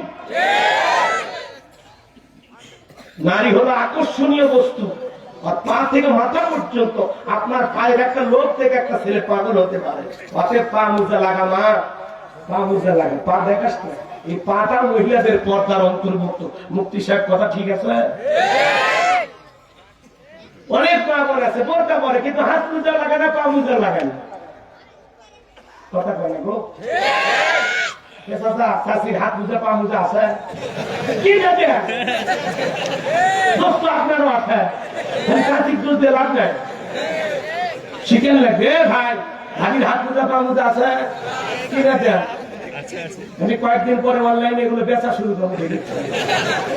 কারণ মুসলমানের ঘরে ঘরে পর্দা বসা লাগবে। কথা ঠিক কিনা? রাগ করেন না বাজান, এত টাকা দিয়ে বউকে এত কিছু কিনে দিতে পারে। বইয়ের আলোচনা একটু পরে করতেছি, কারণ সংসারে শান্তি দরকার আছে। 4টা আমল দিয়ে যাব। ঘরে যদি সুখ না পান আমাকে বলবেন, মোবাইল করবেন, আপনার ঘরে সুখ ফিরানোর দায়িত্ব আমি আল্লাহর কাছ থেকে চেয়ে নেব। কি কি শুনবেন? 4টা আমল কি শুনবেন? কারা কারা একটু হাত তুলে দেখাতে দেখে। লিল্লাহি তাকবীর। হাত নামান, হাত নামান। কষ্ট হচ্ছে আপনাদের? দিনের জন্য, ইসলামের জন্য এই কথাগুলো শুনতে কি ভালো লাগতেছে? আলোচনা কি চলবে? হাতটা তুলে বলেন তো, আলোচনা কি চলবে? লিল্লাহি তাকবীর। এই যে ডান হাত, ডান হাতটা রাখেন, এরকম রাখেন, মুষ্টি পাখা রাখেন। আল্লাহ কি বলেন জানেন? ইল্লা আসহাবাল ইয়ামিন ফি জান্নাতি ইয়াতাসাআলুন। ডানপন্থী যারা জান্নাতি, তারা ডানপন্থী যারা আল্লাহর প্রিয়, তারা বলুন সুবহানাল্লাহ। আমাকে কালেকশনের জন্য বলা হয়নি, শুধু বলা হয়েছে হুজুর ছেলে পেলে যাবে একটু রুমাল নিয়ে চাদর নিয়ে ঘুরবে, যে যা পারে আল্লাহ রাস্তায় দিন। এই ডান হাতটা বাজার পকেটে দেন, যে যা পারেন আল্লাহ রাস্তায় দেন। আমিও দিচ্ছি, আপনারাও দেন। আমি আলোচনায় যাচ্ছি, অনেক কথা বলার আছে, ওয়াজ হবে কালেকশন হবে না। ছেলে পেলে যাবে আপনারা দেবেন। স্বেচ্ছাসেবক যারা আছে বাবা, ব্যাগ নিয়ে রুমাল নিয়ে চাদর নিয়ে যার কাছে যা আছে তাই নিয়ে মাঠে নামো, খেলা হবে। আগামীতে আওয়ামী লীগকে ছাড়া নির্বাচন হলে এটা জনগণ প্রতিহত করবে। সেদিন গর্তে থেকে দেখা এই বক্তব্য থাকলে কি হবে ভাই? আশা রাখি আপনি কই আছেন? আছেন তো, ভোট সব আপনি কি দেবো, আপনি আছেন কথা বলে না কেন? হিরে লুকে থেকে গর্তে থেকে ভিডিও বার্তা দিচ্ছেন কেন? আগে অনেক দলের নেতা কর্মী দিত টিটকেরি মারতেন, হ্যাঁ, আর এখন নিজেরাই সেই কাম করতেছে, গর্তে থেকে লাইভ করে এদিক ওদিক টাকা লাইভ কি সোর খেলা চলতেছে। কথা বল না কে? একটু অপেক্ষা করেন, অনেক কথা আছে। কষ্ট হচ্ছে আপনাদের? পকেটের ভিতরে দেন, নিজের পকেটে হাত, অন্য কারো পকেটে হাত দিয়ে আপনার পকেট মেরে বলে মারি কেন? পকেটে হাত দেন, যে যা পারে 10, 20, 50, 200, 100, 500, 2000, 5000, 10,000, 1 লাখ, 2 লাখ, যে যা পারে আল্লাহ রাস্তায় পকেটে হাতে প্রাণ ভরে টাকা দেন। খবরদার কেউ যেন আবার বিড়ি মেজ দিন না। 2014 সালে ওয়াজ করতে গেছিলাম রংপুর তারাগঞ্জ, ওই জায়গায় কালেকশন চলতেছিল। একজন ব্যাগের ভিতরে দিয়েছিল 2 প্যাকেট বিড়ি, দিয়ে লেগে দিয়েছে 1 প্যাকেট মাহফিল কমিটির আর 1 প্যাকেট বক্তা। কতবার দুষ্ট চিন্তা করে যান। আমিও দিলাম, আপনারা দেন। আল্লাহ সবাইকে দেওয়ার তৌফিক দান করুন। মহিলা প্যান্ডেলে আমার মা বোন যারা বসে আছেন, মা আমি জানি রাজশাহীর মা বোনদের হাতের রান্না যেমন ভালো, মনটা তার সাথে বেশি ভালো। আল্লাহ আমার মা বোনদেরকে বেশি করে দান করার তৌফিক দান করুন। যাদের মন আয়েশা, ফাতিমা, খাদিজার মতো নরম, তারা অবশ্যই দান করবে। আল্লাহ আপনাদের সকলের দান কবুল করেন, জোরে বলেন আমিন। এরপরে মঞ্চে যারা আছেন তারাও দিতে পারেন। আমি আলোচনায় গেলাম নাকি? যা হয়েছে আলহামদুলিল্লাহ। যুবকেরা খুবই ভালো, আগে বলছি একটু দেন। প্রত্যেক বছর এই মাহফিল চালু থাকছে না? হ্যাঁ, আমি এই বছরে আসছি, আগামী বছর আরো অনেক বড় বড় দেশ, বড় নাহলে বড় আসবে। এক সময় যুবকেরা চাইলে ডক্টর মিজানুর রহমান আজহারি ভাই আসবে, মুফতি আমির হামজা আসবে, হাফিজুর রহমান কুয়াকাটা ভাই আসবে। কথা বলে না কেন? প্রত্যেক বছর কি গোলাম রব্বানী আসবে? নতুন নতুন বক্তা আসবে। অনেক মঞ্চে আমরা 7-8 বছর ধরে আলোচনা করি। আমার নওগাঁ একটা মঞ্চ আছে, 11 বছর ধরে কথা বলি, একই মঞ্চ। তো আল্লাহ তাআলা আপনাদের ভালোবাসার কারণেই ময়দানে টিকে রাখতেছে। দেখতেছেন দোকান ছোট, বেচা কিনা খুবই ভালো। রাগ করতেছেন নাকি? চলেন দোয়ার দিকে যাই। দোয়া করবো নাকি আলোচনা করবো? সবই দি তাল মিলে। দোয়ার কথা বলতে চলেন, লিল্লাহি তাকবীর। আলোচনা চলবে, আর আপনার হাত যেমন থেমে না থাকে। হাতের কাজ দিচ্ছি না, খালি পকেটের থেকে বাইর করে না দিয়ে দেন, চোখ বন্ধ করে দেন, দেন। আল্লাহ কবুল করে। আমার ভাইয়েরা গভীর মনোযোগ দিয়ে কথাগুলো শুনে যান। বাজার কোন সম্ভ্রান্ত ভদ্র ফ্যামিলির মেয়ে বোরকা ছাড়া বাহিরে যাবে না, এই কথাটা পরিষ্কার মনে রাখবেন। চলেন না আমি সামনের দিকে যাই, তাহলে নামাজের ভিতরে দাঁড়ায়া আমাদের মন খালি ছটফট করে, দুনিয়াবি নানান কথা মনে হয়। মনে রাখবেন বাজান, আপনি যখন সালাত আদায় করবেন মনে মনে খেয়াল করবেন, একজন ফাঁসির আসামিকে যদি বলা হয় রাত 10টা বাজে 12টায় তোমার ফাঁসি, লোকটা যদি ইমানদার হয় অবশ্যই 2 রাকাত সালাত আদায় করবে। ফাঁসির আসামি যেমন জীবনের শেষ মনে করিয়া 2 রাকাত নামাজ আদায় করে, আপনি জোহরের নামাজ আদায় করবেন আর মনে মনে খেয়াল করবেন এই জোহরের নামাজ আমার জীবনের শেষ নামাজ, আমি আসর পর্যন্ত নাও বাঁচতে পারি। কথা বলেন ঠিক কিনা? এরকম ভাই হে বাজান শোনেন, সালাতের ওয়াজ 3 ঘন্টা করা যায়, সময় নেই। আপনি নামাজে দাঁড়ায় যাবেন, মনে মনে খেয়াল করবেন আমি নামাজ আদায় করতেছি, আমার আল্লাহ আমাকে দেখতেছেন। আমি নামাজ আদায় করতেছি, আমার আল্লাহ আমার সামনেই দাঁড়িয়ে আছেন। আপনি যখন এদিকে খেয়াল করেন, সিজদায় যান, এই যে কপালটা নত করেন, এই যে মাথা নত করে আল্লাহর কুদরতি কদমে সিজদা দেওয়া, এটা গোলামীর সবচেয়ে শ্রেষ্ঠ বহির প্রকাশ। কথা বলেন ঠিক? আমি আমার এই কপালটা নত করে আমার মালিকের কুদরতি কদমে সিজদা দিই। আপনি সিজদায় গিয়ে ফিসফিস করে যা বলেন, যা চান, আপনার এই ফিসফিস আওয়াজ আরশের আজিমে বৈশা আমার আল্লাহ শুনতে পাই। বলেন সুবহানাল্লাহ। আপনার এই ফিসফিস আওয়াজ আরশে আজিম পর্যন্ত পৌঁছে যায়, চিৎকার মেরে বলুন সুবহানাল্লাহ। তাহলে সিজদায় গিয়ে চাইতে হবে কার কাছে? জীবনের সব চাওয়া পূরণ করে দিতে পারেন কে? তাহলে 5 ওয়াক্ত সালাত সঠিকভাবে আদায় করবো তো ইনশাআল্লাহ। কারা কারা 5 ওয়াক্ত সালাত আদায় করবেন? ডান হাতটা তুলে বলেন, 5টা লোক দেখে বলেন এই যে হাতটা সাক্ষী থাকলো, বলেন 5 ওয়াক্ত সালাত আদায় করবেন তো ইনশাআল্লাহ? ইনশাআল্লাহ। আল্লাহ আমাদের সবাইকে 5 ওয়াক্ত সালাত মসজিদে গিয়ে জামাতের সহিত আদায় করার তৌফিক দান করুন। জোরে বলেন আমিন। বাজার খালি মসজিদ কাজ করলে হবে না। জি, আল্লাহ কবুল করুন। এবার চলেন আমরা 2 নাম্বার গুণাবলী নিয়ে আলোচনা করি। এইবার মুমিন বান্দার 2 নাম্বার গুণাবলী, ওয়াল্লাযীনা হুম আনিল লাগবি মুরিদুন। আরেকটু ধরে বলেন আল্লাহু আকবার। মুমিন বান্দার 2 নাম্বার গুণাবলী, অনর্থক কথাবার্তা বলা যাবে না, অপ্রয়োজনীয় কথা বলা যাবে না। এক জায়গায় বসে 2-3 ঘন্টা গল্প করে, ও খারাপ তমুক খারাপ, এ ভালো না সে ভালো না, মনে হয় গীবত কমিটির সভাপতি সেক্রেটারি বসে গেছে।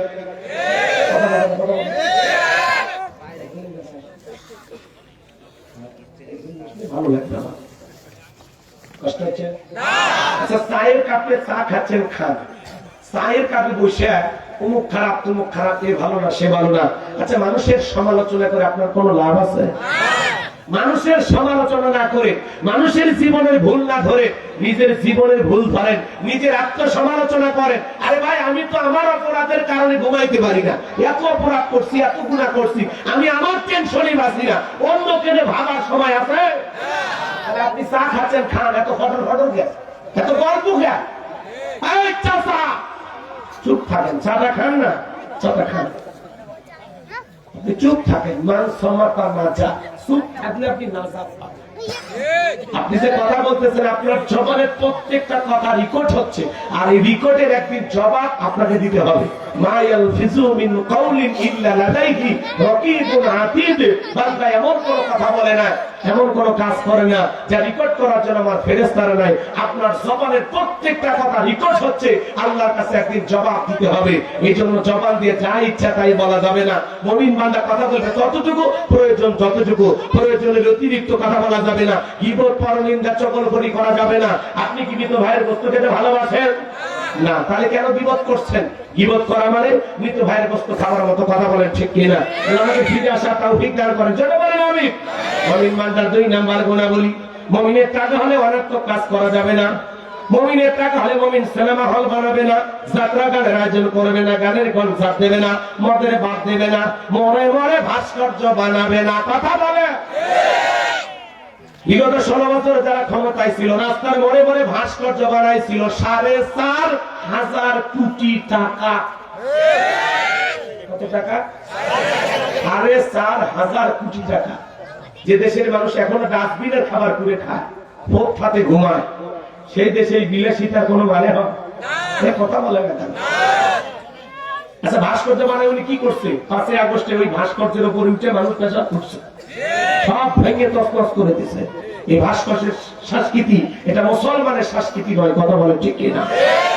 কোন মুসলমান মূর্তি বানাইতে পারে না, ভাস্কর্য বানাইতে পারে না। কথা বলে ঠিক কিনা? 4,500 কোটি টাকা। এই টাকা দিয়ে যদি মসজিদ বানাতেন, মাদ্রাসা বানাইতেন, বেকার যুবকদের কর্মস্থানের ব্যবস্থা করে দিতেন, আপনার বাবা কবরে শুয়ে থেকে সব পেত, এটা আপনারও সম্মান বাড়ত। কথা বলেন ঠিক কিনা?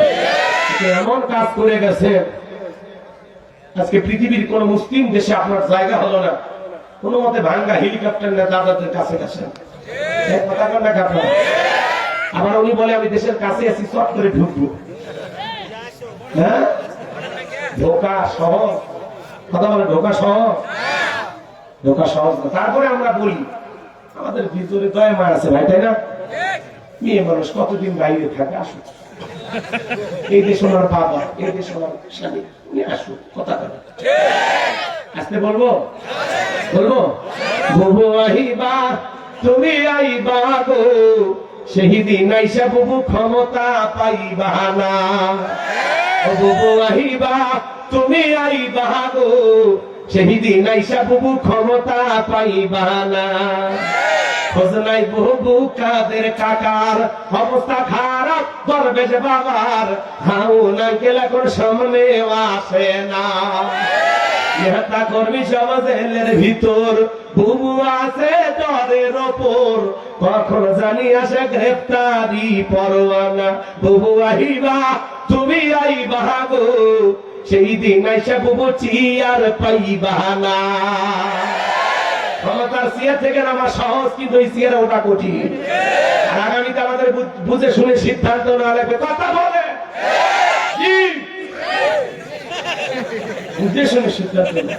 সম্মানিত ভাইয়েরা আমার, চলেন ব্যাপারটা সামনের দিকে যায়। যে কথা বলতে চাচ্ছিলাম, তাহলে এই দেশের 4,500 কোটি টাকা যারা খরচ করে মূর্তি বানাইছে, ভাস্কর্য বানাইছে, প্রত্যেকটা টাকার হিসাব কিয়ামতের ময়দানে পাই টু পাই দিতে হবে। কথা বলেন ঠিক না? মুসলমানের টাকা হলে মুসলমান ভাস্কর্য বানাবে না, মূর্তি বানাবে, সিনেমা হল বানাবে না, যাত্রা গানের আয়োজন করবে না। মুসলমানের টাকা হলে মুসলমান কি করবে?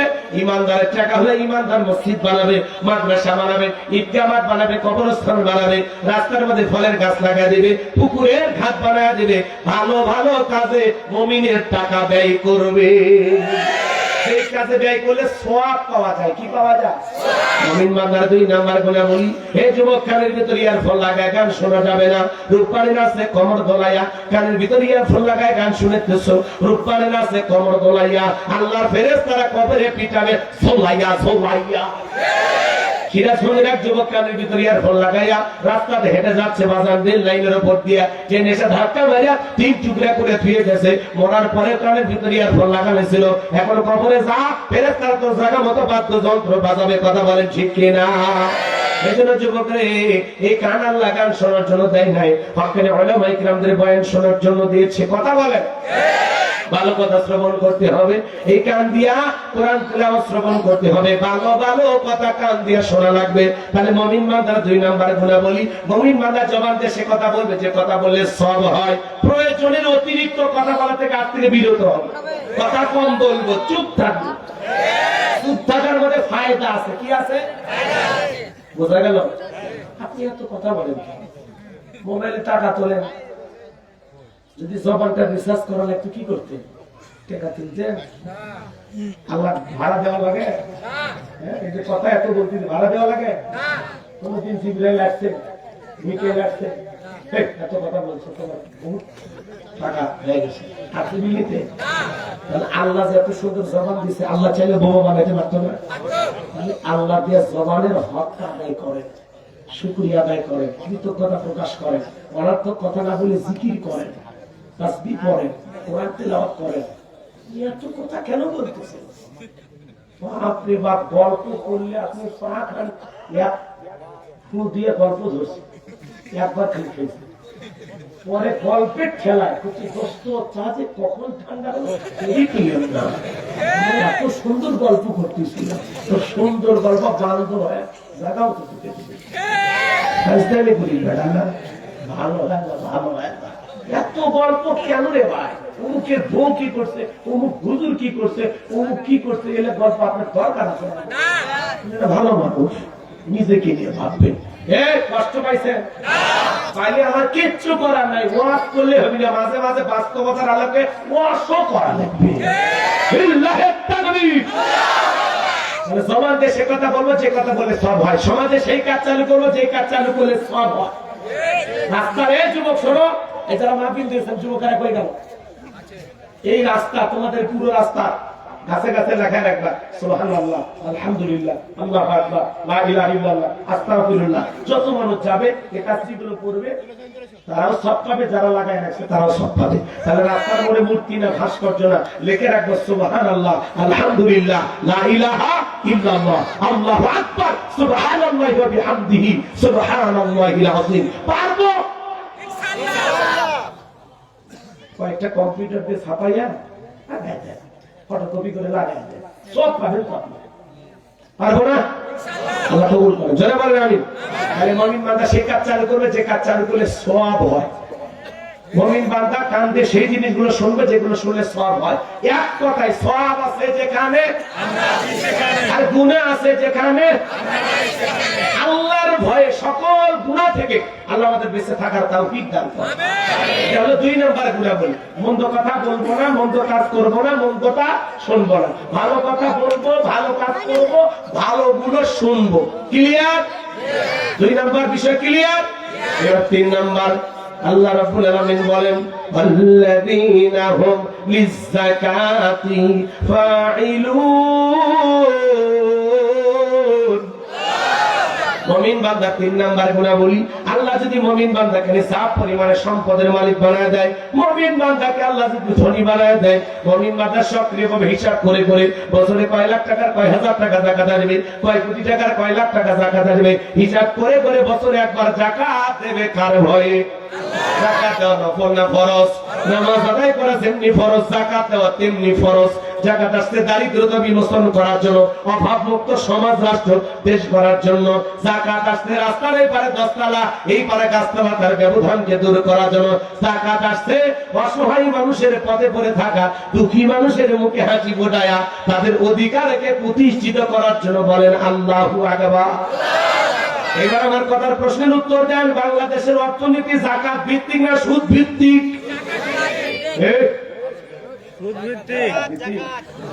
কথাটাকে শোনো ভাতিজা, বাংলাদেশের বর্তমান অর্থনীতি যাকাত ভিত্তিক না সুদ ভিত্তিক?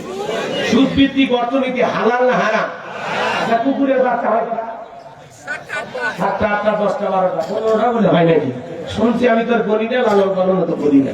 শোনেন বাজার, এমনি কথা উদাহরণ দিই, এতগুলো বাচ্চা হয় যদি বেঁচে থাকতো এলাকায় কিছু হতে পারতেন? গাড়ি বছরে বাঁচতে করা প্রতিদিন জবাই হয় কত হাজার, কুরবানিতে জবাই হয় লক্ষ লক্ষ। এরপরে কোন বছরে টেলিভিশনে নিউজ প্রচার হয়েছে, ব্রেকিং নিউজ, এইবার কুরবানির পশু পর্যাপ্ত পরিমাণে না থাকার কারণে অনেক কুরবানি দাতা এই বছরে কুরবানি দিতে পারলো না। এরকম নিউজ শুনছে? প্রতিদিন বাংলাদেশের অলিতে গলিতে হাজার হাজার গরু জবাই হয়, কুরবানির দিনে লক্ষ লক্ষ জবাই হয়।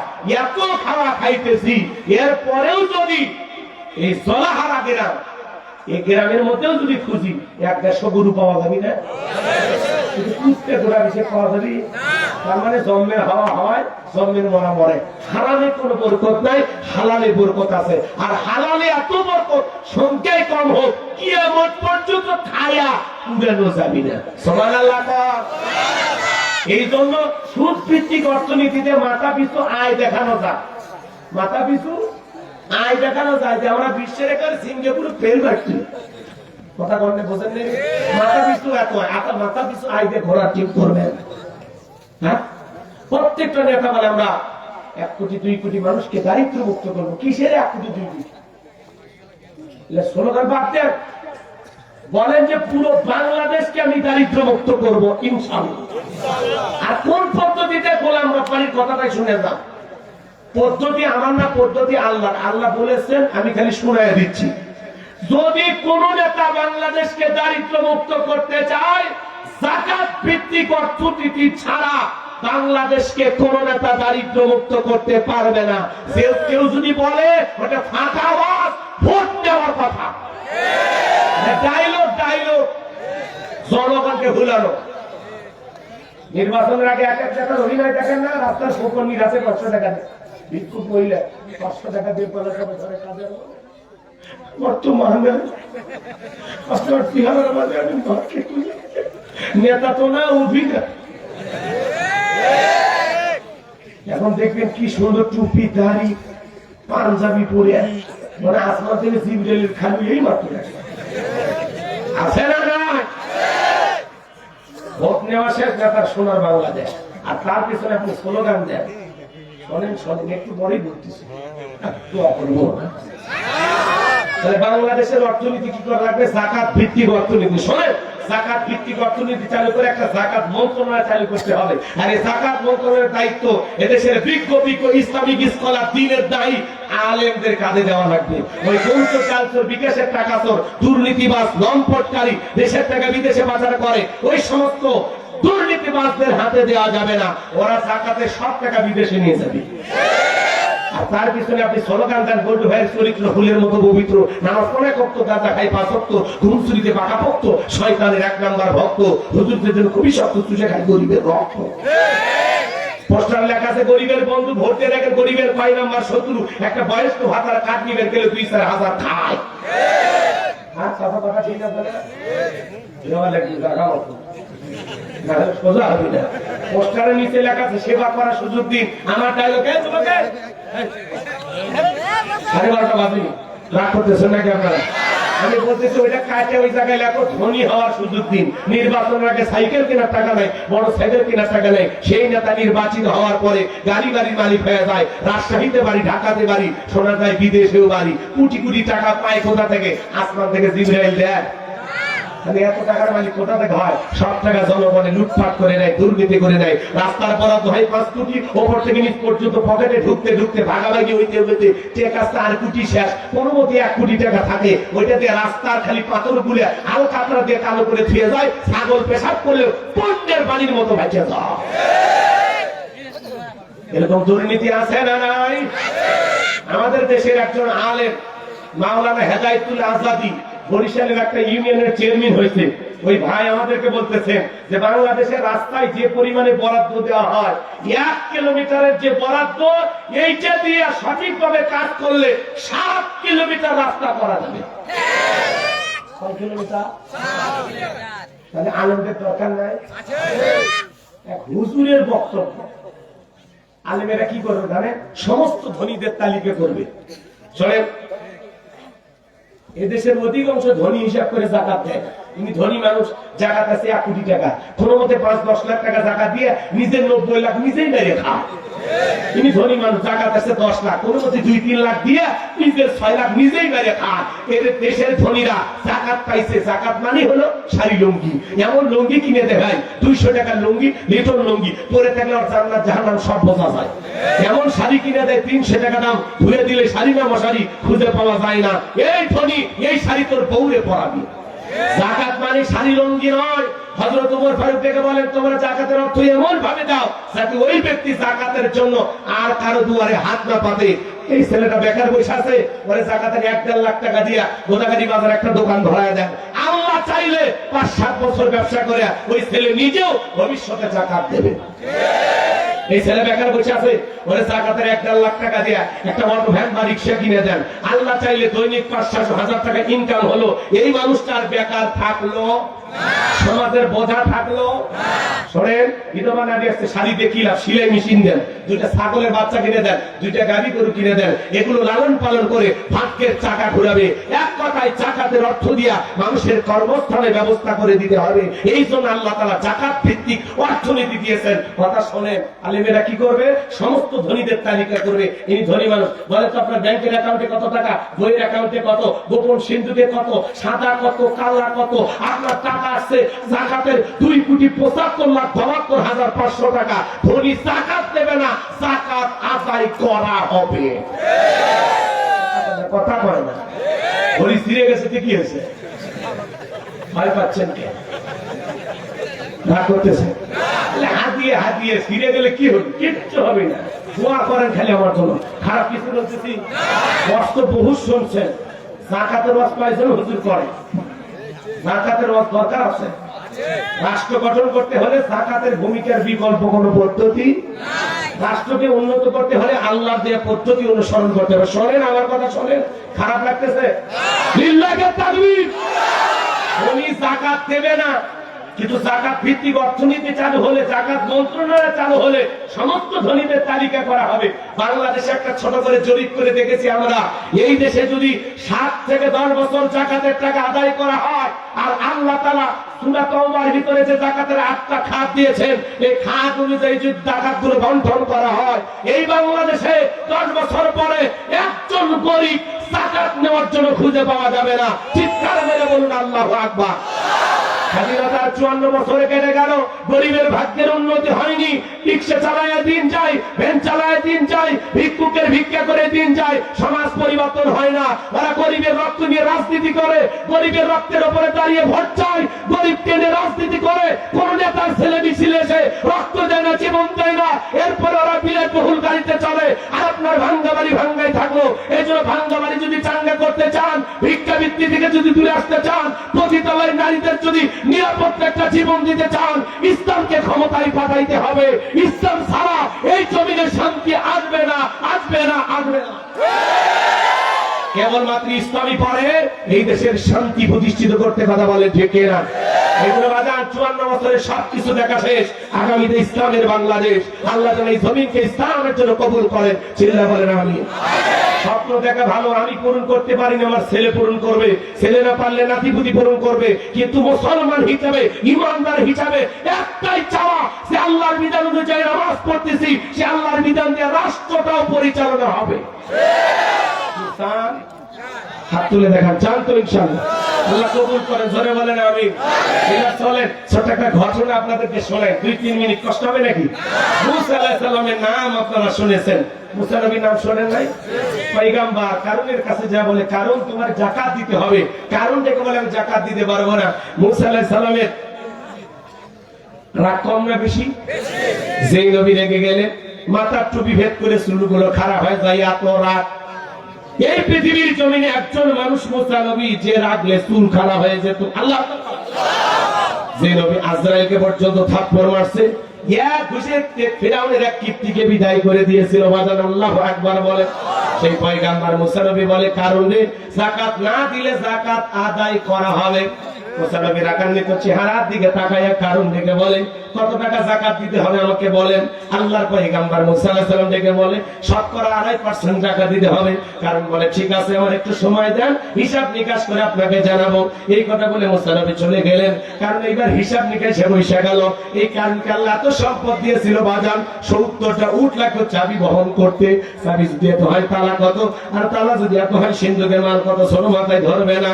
এইবার কারণ হিসাব নিকাশ করে দেখে, হাজার হাজার কর্মচারী দিয়া সারাদিন সারা রাত যদি যাকাতের টাকা দেওয়া হয়, এরপরে টাকা শেষ হবে না। এমনি তো কৃপণ পায়, স্যান্ডেল দেয় না, ক্ষয় যাবে বলে, গায়ে জামা পরে না, ছিঁড়ে যাবে বলে, সেই কৃপণ কি এত টাকা যাকাত দিতে পারে না? সে একটা গভীর ষড়যন্ত্র করলো। এলাকায় একটা 2 নাম্বার মহিলা ছিল, নাম হলো সবদা। সবদা নামের পতিতার কাছে বলে, সবদারে তোরে 2 বস্তা টাকা দিব, বিনিময়ে আমার একটা কাজ করে দিতে হবে। অ্যাডভান্স হিসেবে আজকে 1 বস্তা টাকা দিয়েই গেলাম, বিনিময়ে আমার কাজটা করে দিতে হবে। নবী মুসা দিনের বেলা ওয়াজ করে, আর রাতের বেলা আমি সবদার সাথে রাত কাটাই। এই সাক্ষীটা মুসা নবীর ভরা মজলিসে দাঁড়ায় বলতে হবে। সবদা যেহেতু 2 নাম্বার মহিলা, রাজি হয়ে গেল। পরের দিন সকালবেলা আল্লাহ নবী মুসা আলাইহিস সালাম আল্লাহর পথে মানুষকে দাওয়াত দিতেছেন। ওই ভরা মজলিসে সবদা নামের সেই মহিলা মুসা আলাইহিস সালামের আলোচনা শোনার পরে তার পাষাণ হৃদয় গইলা চোখ দিয়া পানি ঝরতেছে। কারণ ইশারাতে বলে, তাড়াতাড়ি দাঁড়া, বলে না আর একটু শুনি, বলে না শুনতে দেওয়া যাবে না। 2 জন লোক পাঠা দিল, ওরা এসে বলে না, তা গতকালকে অ্যাডভান্স হিসেবে 1 বস্তা টাকা দিয়েছে, আজকে সাক্ষী দেওয়ার পর আর 1 বস্তা টাকা দেওয়া হবে, সাক্ষীটা দিয়ে দাও। সবটা বলে আর একটু শুনি, বলে না শুনতে দেওয়া যাবে না। 2 জন 2 হাত ধরে ভরা মজলিসে সবটাকে দাঁড় করা দিল। যখন কারণ না পেরে দাঁড়ায় বলে, মুসা রে ওয়াজ বন্ধ কর, টাকা দেখ। 2 নাম্বার মহিলা দাঁড়াইছে। মহিলাটা 2 নাম্বার, 1 নাম্বার মুসা নবী কি জানে? রতনে রতন সেন। রাগ করতেছেন নাকি আপনারা? আমার ভাইরা গভীর মনোযোগ দিয়ে কথাগুলো শুনবেন। আজ যখন আলেম ওলামা হক কথা বলে, সুদের কথা বলে, ঘুষের কথা বলে, আল্লাহর আইনের কথা বলে, মসজিদের মেম্বারে দেয়, অথবা তাফসীরুল কোরআন মাহফিলে যখন হক কথা বলে, এক শ্রেণীর ডাইরেক্ট কিছু লোক এসে বাধা দিয়ে বলে, হুজুর আপনার ওয়াজ লাইন ছাড়া, হুজুরের ওয়াজ লাইন ছাড়া না। আলেমদের হক কথা শুনে বাধা দিবে যারা, ওরাই হলো লাইন ছাড়া, ওরাই হলো তার সেরা। আলেমদের কথা বলতে বাধা দিবে যারা, নতুন আবু জেহেল তারা, ডিজিটাল আবু জেহেল। কথা কর, আল্লাহ কি বলেন?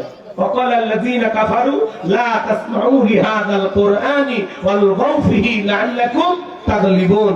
সূরা হামিম সিজদার 26 নম্বর আয়াত। আল্লাহ বলেন, কাফেররা বলল, কাফেররা কি বলেছিল জানেন? وقال الذين كفروا, কাফেররা বলল, লা তাসমাউ লিহাদাল কুরআন, কোরআন শ্রবণ করো না। এই স্লোগান কাফেরদের, কোরআন শ্রবণ করো না। অলগাউ ফিহি লাআল্লাকুম তাগলিবুন। যেখানে মুহাম্মদ সাল্লাল্লাহু আলাইহি ওয়াসাল্লাম কোরআনের রচনা করবে, ওখানে হট্টগোল সৃষ্টি করে, তালি বাজাও, ঢোলক বাজাও, নর্তকীর কাপড় খুলে নাচানাচি শুরু করে দাও। যদি পারো এইভাবে করতে, তাহলে এক সময় আমরা বিজয় লাভ করবো। জোরে কর নাউজুবিল্লাহ। তারা নাচানাচি করে ঢোলক বাজায় কোরআনকে কি থামাইতে পারছিল? 1500 বছর আগে পারে নাই, বর্তমানেও পারবে না, ভবিষ্যতে পারবে না। কারণ কোরআনকে হেফাজত করার দায়িত্ব কার? জোরে বলেন কার? এই জন্য বাজান, ওরা যতই ষড়যন্ত্র করুক, কোনো লাভ হবে? কষ্ট পাচ্ছেন নাকি আপনারা? গভীর মনোযোগ দিয়ে কথা শুনবেন বাজান গো আমার। এইবার কারণ একেবারে সবটা তুমি যেহেতু দাঁড়িয়েছো বলার জন্য, তুমি কি বলতে চাও তুমি বলো, আমরা সবাই তোমার কথা শুনতে রাজি। এইবার সবটা বলছে কারণ তুমি বৈশা বড়, আমি যেহেতু দাঁড়িয়েছি বলার জন্য আমাকেই বলতে দাও। এইবার সবটা বলতেছে, ও দেশের জনগণ শোনো দিয়া মন, আমি জীবনে কোনোদিন মুসা নবীকে দেখি নাই, মুসা নবীর আলোচনা শুনি নাই। আজকে মুসা নবীকে দেখার পরে, তার আলোচনা শোনার পরে আমার পাষাণ হৃদয় গইলা গেছে। আমি সিদ্ধান্ত নিয়েছি আর খারাপ কাজ করব না, অশ্লীল কাজ করব না। আমি তওবা করে ঈমান আনতে চাই। একটু জোরে বলা যাবেন না সুবহানাল্লাহ? আলেমদের ওয়াজ শুনে বেনামাজি নামাজি হয়ে যায়, সুদখোর ঘুষখোর ভালো হয়ে যায়, বেপরদায় চলে মা বোনেরা পর্দা করে, দাড়ি কাটা যুবক আলেমের ওয়াজ শুনে দাড়ি রাখে। কথা ঠিক? এদেশের মানুষ যতটা হেদায়েতের ভিতরে আছে, আল্লাহ যতটুকু ভালো রাখছে, শুধুমাত্র ওয়াজ নসিহতের কারণে। বহির্বিশ্বে অনেক দেশে দুই একটা জায়গায় গেছি বাজার, এই পৃথিবীর অনেক রাষ্ট্র আছে এমন, সেখানে নারী পুরুষ এমন ভাবে চলাফেরা করে তাকানোর মতো কোনো উপায় নাই। কথা বলে আল্লাহ অন্য দেশের তুলনায় আমাদেরকে অনেক ভালো রাখছে, অনেক ভালো রাখছে। কথা বলে আর এই দেশের মানুষ যতটা ভালো আছে শুধুমাত্র এই মসজিদের মেম্বারের বয়ান আর এই তাফসীরুল কোরআন মাহফিলের কারণে। এদেশের আলেম ওলামা যদি ওয়াজ নসিহত না করতে পারতো, এদেশের মানুষ লন্ডন আমেরিকার মতো হাফ প্যান্ট পরে ঘুরতো। কথা বল ঠিক কিনা? এর মতো রাস্তাঘাটে জিনা করতো, মানুষ দেখার পরেও বলতো না। কথা বলে শুধু ওয়াজ নসিহতের কারণে এই দেশটা এখনো ভালো। আর দেশের দ্বারা ওয়াজ পছন্দ হয় না, যাত্রা পালা পছন্দ হয়, তার মানে জন্ম হচ্ছে নর্তকীর ব্যক্তি। কথা বল না আলেম ওলামা ওয়াজ করে না। আগে 2000 সালের আগে ঐতিহ্যবাহী গ্রামে গ্রামে যাত্রা হইতো। সিমন পরিমল খাইরন সুন্দরী বানিসাপুরি গ্রামের একটা ঐতিহ্য ছিল। আমরা সবাই মিলে আগে কি সুন্দর দিন কাটাইতাম, নর্তকীদের নাচ গান দেখে আমরা পাগল হয়ে মদ খেয়ে বুঝে থাকতাম। সেই দিন গেল কোথায়? ওই যে কুষ্টিয়ার নেতা নাই, আরে নেতা শোনেননি, হানিফের ভূমিকা দুই একজন পালন করতেছে, আমি নাম বলবো না। এরা আমার বাউলের পক্ষ নেই, গ্রাম বাংলার ঐতিহ্য। যেই বাউল আল্লাহকে গালি দেওয়ার কিসের ঐতিহ্য? 14 গোষ্ঠী উদ্ধার করে দেওয়ালেন। কথা বল ঠিক? আমরা বলেছি যেই বাউল আল্লাহকে কটাক্ষ করে গালি দিয়েছে আবুল হোসেন সরকার, আর জিব্বা কাটা দরকার। যাত্রা পছন্দ ভালো লাগে, বাউলের গান ভালো লাগে, আলেমদের ওয়াজ ভালো লাগে না, তাফসীরুল কোরআন মাহফিল পছন্দ হয় না। তার মানে ওরা জানে একবার যদি 1450 বছর আগে রাসূল আকরাম সাল্লাল্লাহু আলাইহি সাল্লামের উপরে নাযিল হওয়া কোরআন জাতি বুঝতে পারে, আর একবার যদি কোরআনের রাষ্ট্র কায়েম হয়, বোতল খাওয়া হবে না, দুর্নীতি থাকবে না, সুদ ঘুষ থাকবে না, চাঁদাবাজি চলবে না। এই জন্য ওরা ইসলাম চায় না। ওরা বলে আগের মতো যাত্রাই শুরু হয়েছে। বাবা আগে যাত্রা হয়নি? আপনাদের এলাকায় হয়েছিল? নসিমন খরিমন খাইরন সুন্দরী বানিসাপুরি আমাদের এলাকাতে হয়তো এরকম মন সাজাইয়া রাজা বাদশার অভিনয় হতো। দেখেননি আপনারা? কথা বলে দেখেননি? ওর সাথে একজন বই নিয়ে বলতো, যাহা বলো আমি আপনার মেয়েকে বিবাহ করতে চাই, আর একজন লাভ মারিয়া সে খামোশ অভিনয় করে যাত্রা পালা হইতো।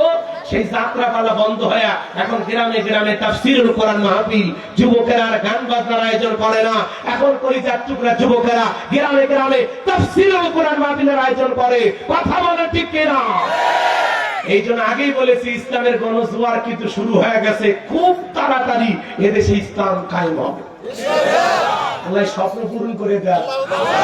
এটা ধরে এখন আমি কষ্ট নেবেন না বাজার গো আমার। আমি গুনাহগার যে কথা বলতে চাচ্ছিলাম গভীর মনোযোগ দিয়ে শোনেন। এইবার সবটা বলতেছে এই কারণ গোপন তথ্য ফাঁস করে দিয়ে বলতেছে এই কারণ কেন লাফালাফি করতেছে আপনারা কি জানেন? কারণ গতকাল রাত্রিতে আমার বাড়িতে গেছিল, আমার 1 বস্তা টাকা দিয়েছে, আর 1 বস্তা টাকা দেবে সাক্ষী দেওয়ার পরে, বিনিময়ে আমাকে কথা বলতে হবে।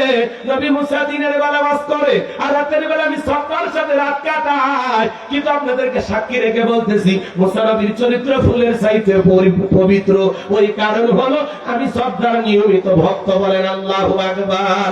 আমাকারু আমাকারাল্লাহ আল্লাহু খায়রুল মাকিরিন। এলাকার যে গর্ত করেছে নিজের গর্তে নিজে পড়েছে, পুরো পৃথিবীর সামনে আল্লাহ গোপন তথ্য ফাঁস করে দিয়েছে। এইবার মুসা নবী আল্লাহকে বলে, আল্লাহ চাইতে গেছিলাম যাকাত, আর আমার বিরুদ্ধে এত বড় মিথ্যা অপবাদ, এটা তো মেনে নেওয়া যায় না। আপনি জমিনকে অর্ডার দেন, জমিন যেন কারণে ধন সম্পদ সহ কারণকে গ্রাস করে ফেলে। আল্লাহ দোয়া মঞ্জুর করলেন, কারণে ধন সম্পদ সহ হাঁটু পর্যন্ত জমিনের ভিতরে চলে গেছে। ও মনে করছে দেহে শক্তি আছে, উঠতে পারবো। এইবার মাজা পর্যন্ত, কমর পর্যন্ত চলে গেছে, মনে করছে ব্যাপার না।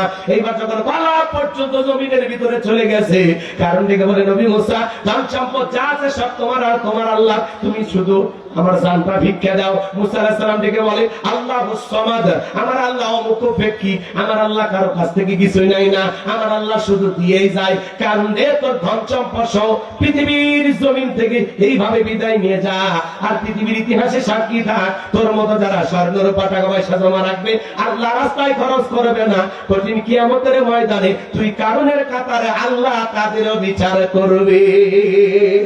এজন্য আল্লাহ কোরআনে স্পষ্ট বলে দিয়েছেন, যারা স্বর্ণ রূপা টাকা পয়সা জমা রাখে, আল্লাহ রাস্তায় খরচ করতে চায় না, তাদের জন্য রয়েছে আযাবের সুসংবাদ। আপনার এই সম্পদ আপনার জাহান্নামের শাস্তির কারণ হবে। এজন্য বাজান আল্লাহ ধনী বানাইছে। শোনেন, 1 মিনিট কান খাড়া করেন। আর পয়েন্ট আছে, বাকি কয়টা? 4টে। শেষ করা লাগবে না, দ্রুত শেষ করে দিচ্ছি যুবক, এরপরে তোমাদের ওয়াজ। আল্লাহু আকবার বল। 1 মিনিট কান খাড়া করে শোনেন।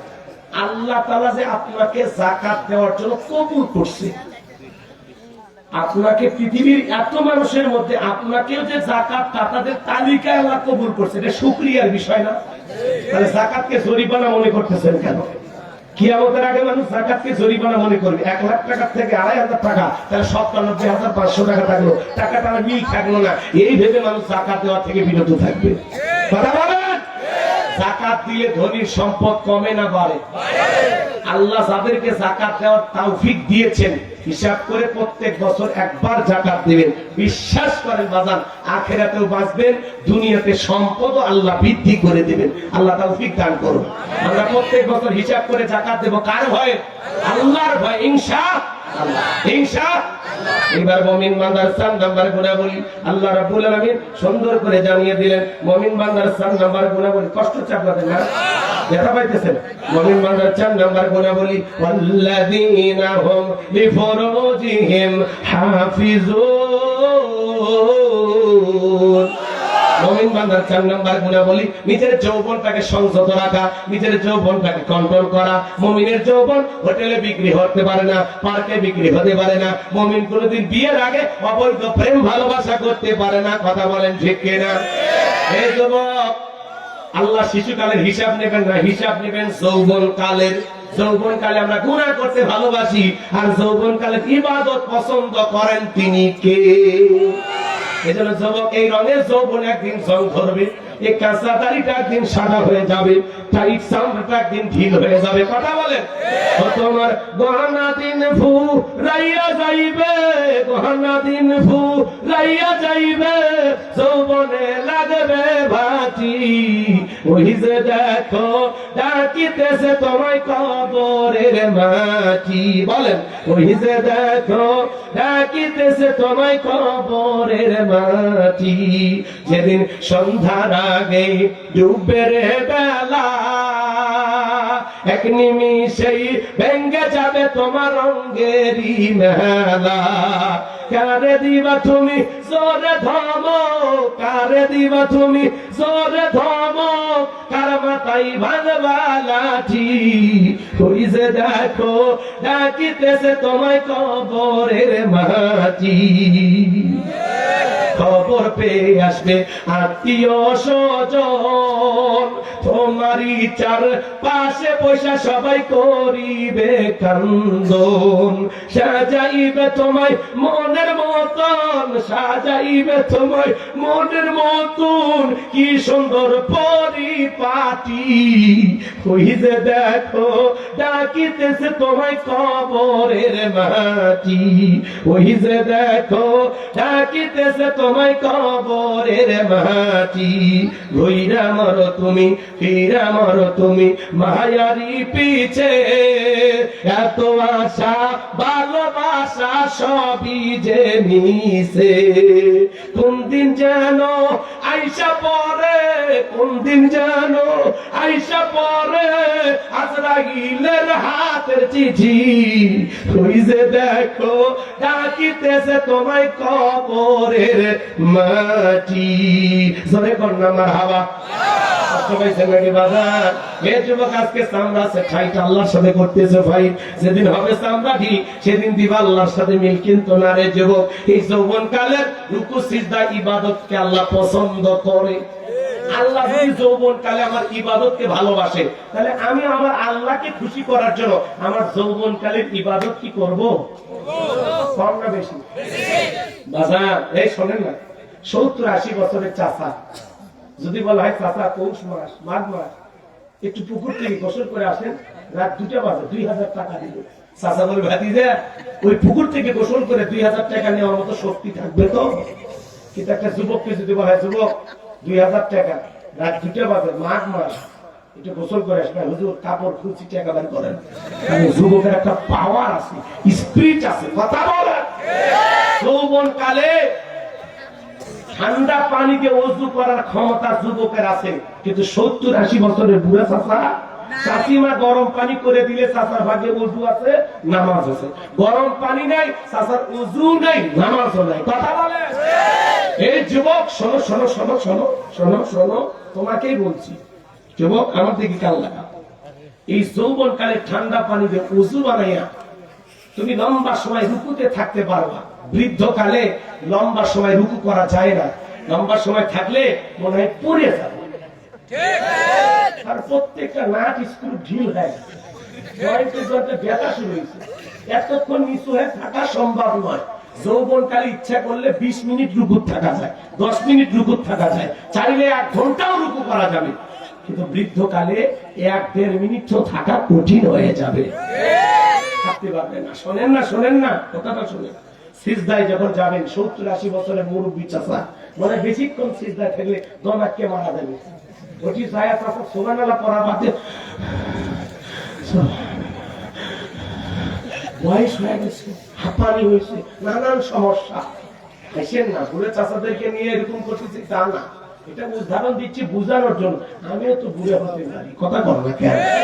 এটা কিন্তু আপনাদেরকে ছোট বা খাটো করার উদ্দেশ্য না, ওয়াজটাকে বুঝানোর জন্য, যুবকদেরকে প্র্যাকটিক্যালি এই জিনিসগুলো দেখানো হচ্ছে। এই জন্য মুরব্বী চাচারা খবরদার মাইন্ড করবেন না, কি বোঝা যায়? আমি আপনাকে ছোট করতেছি না বাজার, বয়সটা ওরকম হয়ে গেলে আমাদের পক্ষে রুকু সিজদা করাটা কঠিন হয়ে যাবে। কিন্তু যৌবন কালে লম্বা সময় রুকু করা যায়, লম্বা সময় সিজদাও দেওয়া যায়, ঠান্ডা পানিতে ওযু বানানো যায়, যখন আসর মাগরিব এশা যে কোনো মুহূর্তে মসজিদে যাওয়া যায়। বৃদ্ধকালে লাঠি ধরে মসজিদে যাইতে যাইতে জামাত শেষ, কথা কয় না গো, লাঠি ধরে মসজিদে যাইতে যাইতে জামাতি যৌবনকালে কি হবে? জামাতে যদি 2 মিনিটও থাকে, মসজিদ যদি এর থেকে আপনার বাড়ির থেকে 1/2 কিলোমিটার দূরেও হয়, যৌবনকাল তো এই 1.5 মিনিটে রাস্তা বাড়ি দেওয়া যাবে।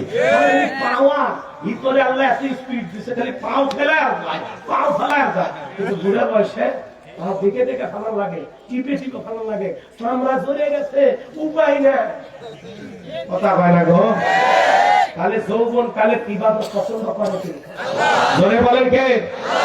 আলী রাদিয়াল্লাহু তাআলা বলে, তোমরা যৌবনের তাড়নায় গুনাহ করো, একদিন তোমাদের যৌবন থাকবে না, আমলনামায় গুনাহটা ঠিকই লেখা থাকবে। চাচা ভাইবেন না খালি 22 বছরের যুবকেরা গুনাহ করে, এক সময় আপনারও 22 বছর 25 বছর ছিল। ওই যে পদ্মার পারে যায় সোহেলা নৌকা ছেড়ে, ওই যে পরের ওই পাশে যায় কাশফুলের সাথে, সেদিন কি যেন কে এটা ছিল না আপনার সাথে? সেদিন ওই যে আপনার বয়স যখন 25 ছিল 22 ছিল, ওই যে গেলেন না সেই দিনের ঘটনা, ওই যে আম বাগানের ওই সাইডে, ওই যে সেই দিনের কথাটা মনে আছে? আপনি ভুলে গেছেন, কিন্তু আপনার আমল নামায় রেকর্ডটা এখনো যেমন তো প্রমাণ হয়ে আছে, কথা কর। রাত 2টা কার জানালে গিয়ে গল্প করলি, সাবিনা পার্কে যা কোন বান্ধবীর সাথে বাদাম খাইলি, কার সাথে পার্কে ঘুরলি, কথা কর না কেন? রাজশাহী চিড়িয়াখানায় যা কার সাথে ঘুরলি, পদ্মার পারে পিয়ারা মাগা খায়া, ওই যে ওই দিনের ওই যে ভিডিওটা এখনো ফেরেশতারা করে রাখছে, ওরা ট্রাম ফাইটে বেঁধে দিবি। ওদের কি মান হবি রে ভাই, এখনো সময় আছে, ওই অপরাধের কথা ভেবে তওবা কর, সিজদা দিয়ে কাঁদ, আল্লাহ ভুলে গেছে। কথা বলেন। 14ই ফেব্রুয়ারি কার? কার পিছে গোলাপ ফুল নিয়ে ঘুরছো ভিডিও ফেরেশতাদের কাছে আছে। কার ওন্না ধরে বৈশাখ মাসে টান দিয়েছো বৈশাখ পালন করতে গিয়ে খবর কিন্তু আছে। নারী পুরুষ ভিড়ের মধ্যে চলাফেরা করতেছো, ইচ্ছা করে কোন মা বোনকে ধাক্কা মারছো ফেরেশতারা দেখে রাখছে, লেখা রাখছে। এই জন্য যুবক, এই যৌবন কালে গুনাহ করা যাবে না। বিয়ের আগে অবৈধ প্রেম ভালোবাসা করা যাবে না। যত প্রেম আবেগ ভালোবাসা সব হালাল স্ত্রীর জন্য। স্ত্রী হলো প্রত্যেকটা পুরুষের জীবনের সেরা প্রেমিকা। যুবক, একটা যুবকের কোনদিন আমাদের কাছে বলে হুজুর মেয়ে বান্ধবীর সাথে কথা বলা যায় না। আচ্ছা, মেয়ে বান্ধবী আবার এটা কি? হ্যাঁ, কোন পুরুষের কি মেয়ে বান্ধবী থাকতে পারে? এই কথা বলে না কেন আপনার?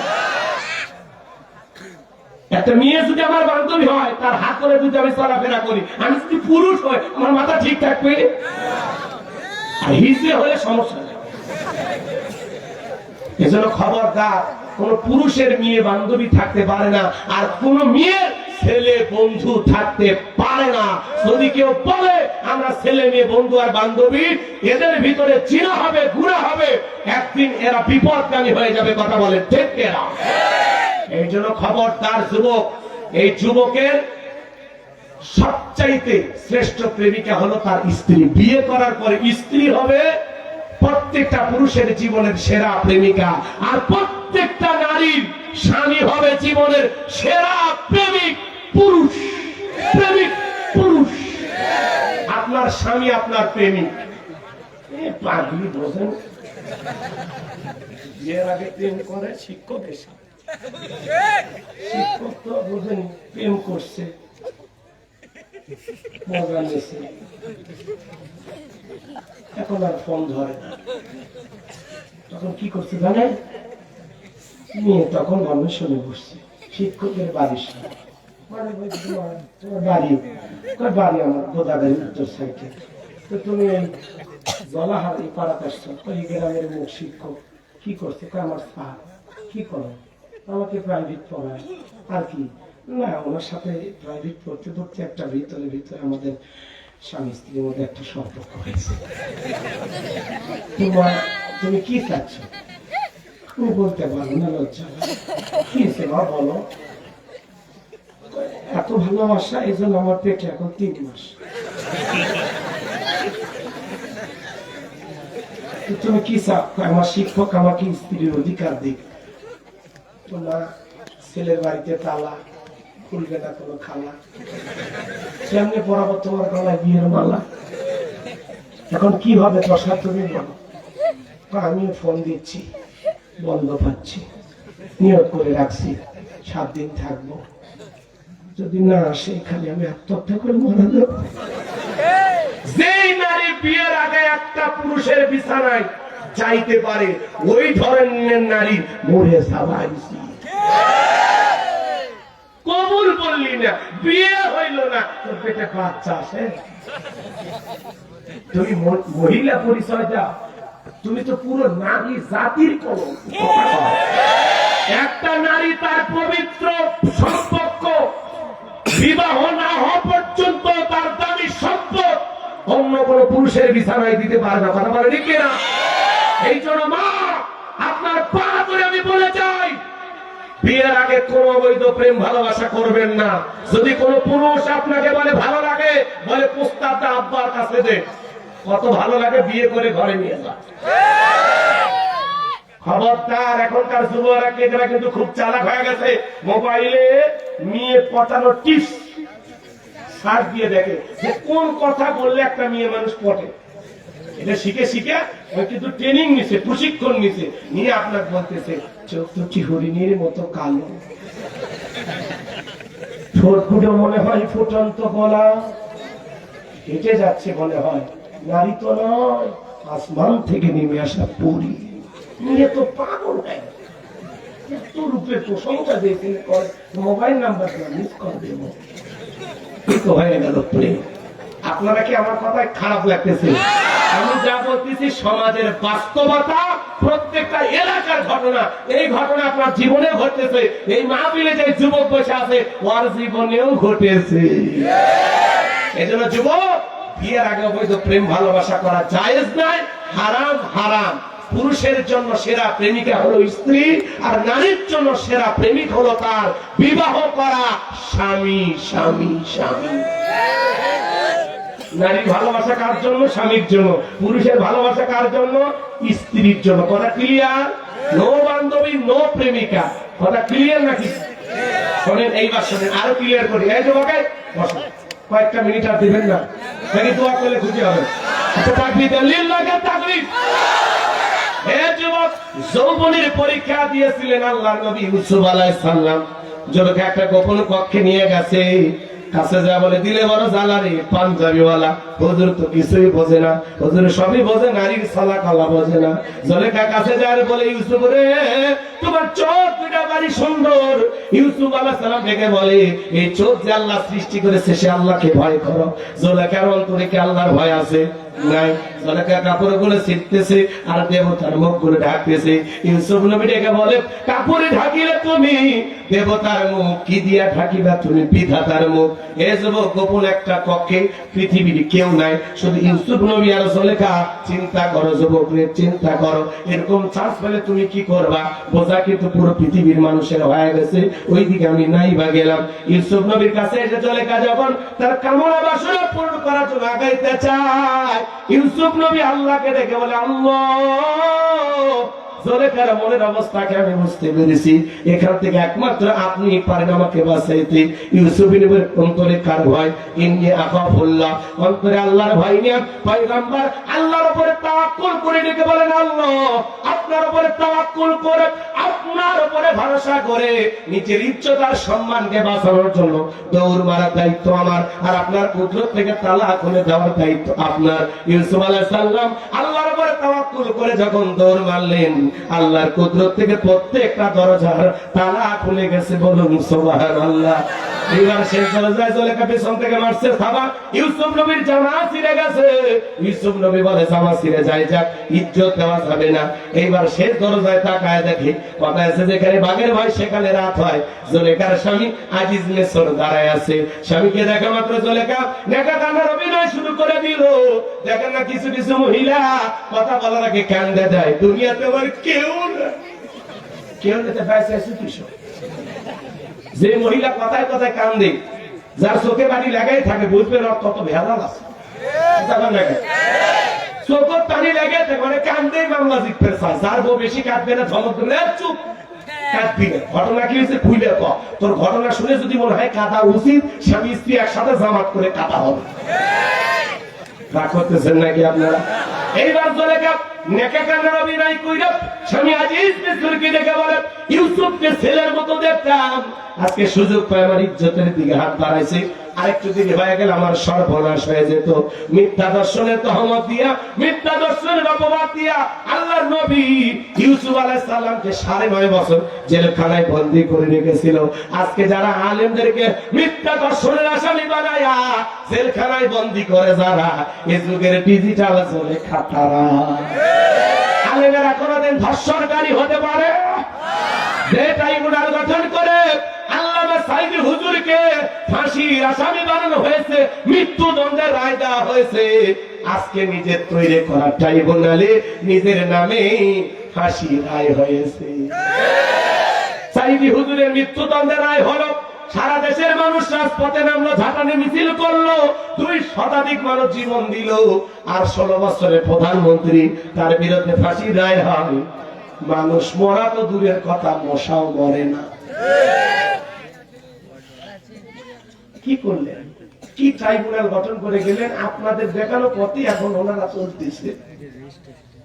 কথা বোঝা গেছে? সাইদি হুজুর ধর্ষণকারী, এটা শয়তানও বিশ্বাস করে না। এই কথা কি বোঝা গেল? উনি মারা গেছেন 1 বছর না পার হতেই, আল্লাহর ওলি বিদায় দিয়েছে, 1 বছর পার না হতেই ওনারা ক্ষমতার দিয়ে পালিয়ে গেছে। তার মানে কি বোঝা যায়? আলেমদের পক্ষে আছে কি? আলেমদের চোখের পানি কবুল করছে কি? মাজলুমদের আর্তনাদ কবুল করছে কি? অন্ধ মানুষের নামে গাড়ি পোড়ানোর মামলা দিয়েছিল, কথা বলে ঠিক কিনা? আজকে আল্লাহ তাদের বিচার করতেছে, কথা বলে ঠিক কিনা? সম্মানিত ভাইরা আমার, আমি লম্বা করবো না। হে তরুণ যুবকেরা শোনো, এই জন্য ইউসুফ নবীর বিরুদ্ধে এই ছলনাময়ী নারী জুলেখা ষড়যন্ত্র করেছিল। এই জন্য পা দুটো আগায় দাও, আমি তোমাদের পা ধরে অনুরোধ করে যাই যুবকরে, পুলিশের ধরলে বাঁচবি, র্যাবে ধরলে বাঁচবি, কিন্তু কোন নারী ছলনার পদে মায়ের জালের উপরে জালে পাটা জুই এক পা আটকে যায়, ফান্দে পড়িয়া বগা কান্দে রে, সারা জীবন কেঁদেও ওই কান্নাকিনীর বিষাক্ত সবল থেকে তোরা বাঁচতে পারবি না। বর্তমানে মেয়েরা ছেলেদের ভালোবাসে না, ওরা ছেলেদের মন নিয়ে ব্যবসা বাণিজ্য করে। কথা বলেন। আর অভিভাবক হিসেবে আপনাদেরকে বলে যায়, ছেলে মেয়ের হাতে টাচ ফোন দিবেন না। এই মোবাইলের ওজন কম, কিন্তু মোবাইলের মাধ্যমে পাপের ওজনটা অনেক বেশি। ছেলে মেয়ে, নারী পুরুষ, তরুণ তরুণী সবাই এখন মোবাইলে আসক্তি, মোবাইল ছাড়া কারো দিন চলে না। কথা বলেন। আমি কি এক লাইন গাইবো? রাগ করবেন না, বলবো বলবো। দেশে মোবাইল আইছে, চিঠি বন্ধ হইয়াছে, দিওয়ানা বানাইছে, পোলা মাইয়ার মনের কথা আসে বাতাসে। দেখো পোলা পানের মন বাদা ফেসবুকে এখন মোবাইলে চ্যাটিং কইরা কাটাই সারাক্ষণ। এই মোবাইল পাইয়া দেখো মদনের মাইয়া, এই মোবাইল পাইয়া দেখো রমজানের মাইয়া কি কাণ্ড ঘটাইছে, স্বামী সংসার রাইখা নাকি পালাইয়া গেছে। 2 বাচ্চার মা, 4 বাচ্চার মা পরকীয়া প্রেম করে আরেকটা ছেলের হাত ধরে পালিয়ে যায়। যে নারী স্বামী রেখে সন্তান রেখে আর একটা পর পুরুষের হাত ধরে পালিয়ে যেতে পারে, ওটা নারী না, নারী জাতির কলঙ্ক। কথা বলে ঠিক না? এই পরকীয়ার অভিশাপে হাজারো পরিবার ধ্বংস হয়ে যাচ্ছে, হাজারো পুরুষের জীবন নষ্ট হচ্ছে। কথা বলে ঠিক না? এই পরকীয়া আপনাদের রাজশাহীতে না, এটা কিন্তু ভারতে চলতেছে, এদেশে এখনো শুরু হয়নি। না থাক, আর বলবো না, কষ্ট হচ্ছে আপনাদের না? আর কষ্ট না দেই তাহলে মুমিন বান্দার 4 নাম্বার গুনাহ বলি, ওয়াল্লাযীনা হুম লিফুরুজিহিম হাফিজুন। নিজের যৌবনটাকে সংযত রাখা, নিজের যৌবনটাকে কন্ট্রোল করা। তাহলে যুবকরে, এই যৌবনকালে আল্লাহর ইবাদত কারা কারা করে কাটাবেন, দুটো হাত তুলে আল্লাহকে দেখান। এই যৌবনকালে ইবাদত করবো কার? করবো তো ইনশাআল্লাহ, আল্লাহ কবুল করেন। যারা বলেন আমি। মুমিন বান্দার 5 আর 6 নাম্বার গুনাহ বলি, ওয়াল্লাযীনা হুম লিআমানাতিহিম ওয়া আহদিহিম রাউন। 5 নাম্বার হলো আমানত রক্ষা করা। এই জীবনটা আমানত, ছেলে মেয়ে আমানত, স্ত্রী সন্তান আমানত, নেতার কাছে জনগণ আমানত, বক্তার কাছে শ্রোতা আমানত, ইমামের কাছে মুসল্লি আমানত। এ ভাই 5 মিনিট, সর্বোচ্চ 5 মিনিট বসেন। আমি জানি 12:30 পার হয়ে গেছে, 1টা বাজতেছে। কষ্ট হচ্ছে আপনাদের না? পয়েন্টগুলো শুনে যান, ঝড়ের বেগে শুনে যান। 5 নাম্বার আমানত রক্ষা করা। জীবনের সবকিছুই আমানতের অন্তর্ভুক্ত। কথা কি বুঝতে পারতেছেন? এই সময়টা আমানত, কথা বলা আমানত, স্ত্রীকে দেখভাল করা আমানত, সন্তানদের দেখভাল করা। এই যে যৌবনকালের সময়টাও আমানত। 6 নাম্বার হলো ওয়াদা, প্রতিশ্রুতি রক্ষা করা। এই যে হাত তুলে ওয়াদা দেন, নামাজ পড়বো, যাকাত দিব, খালি ওয়াদা দেন না, দেন না, দেন না। আপনার ওয়াদাটা পালন করা লাগে, খালি হাত তোলার মধ্যে তো সীমাবদ্ধ না থাকে। 6 নাম্বার ওয়াদা, প্রতিশ্রুতি রক্ষা করা। মুমিন মুখে যা বলে, অন্তরে বিশ্বাস করে, কাজে তা বাস্তবায়ন করে।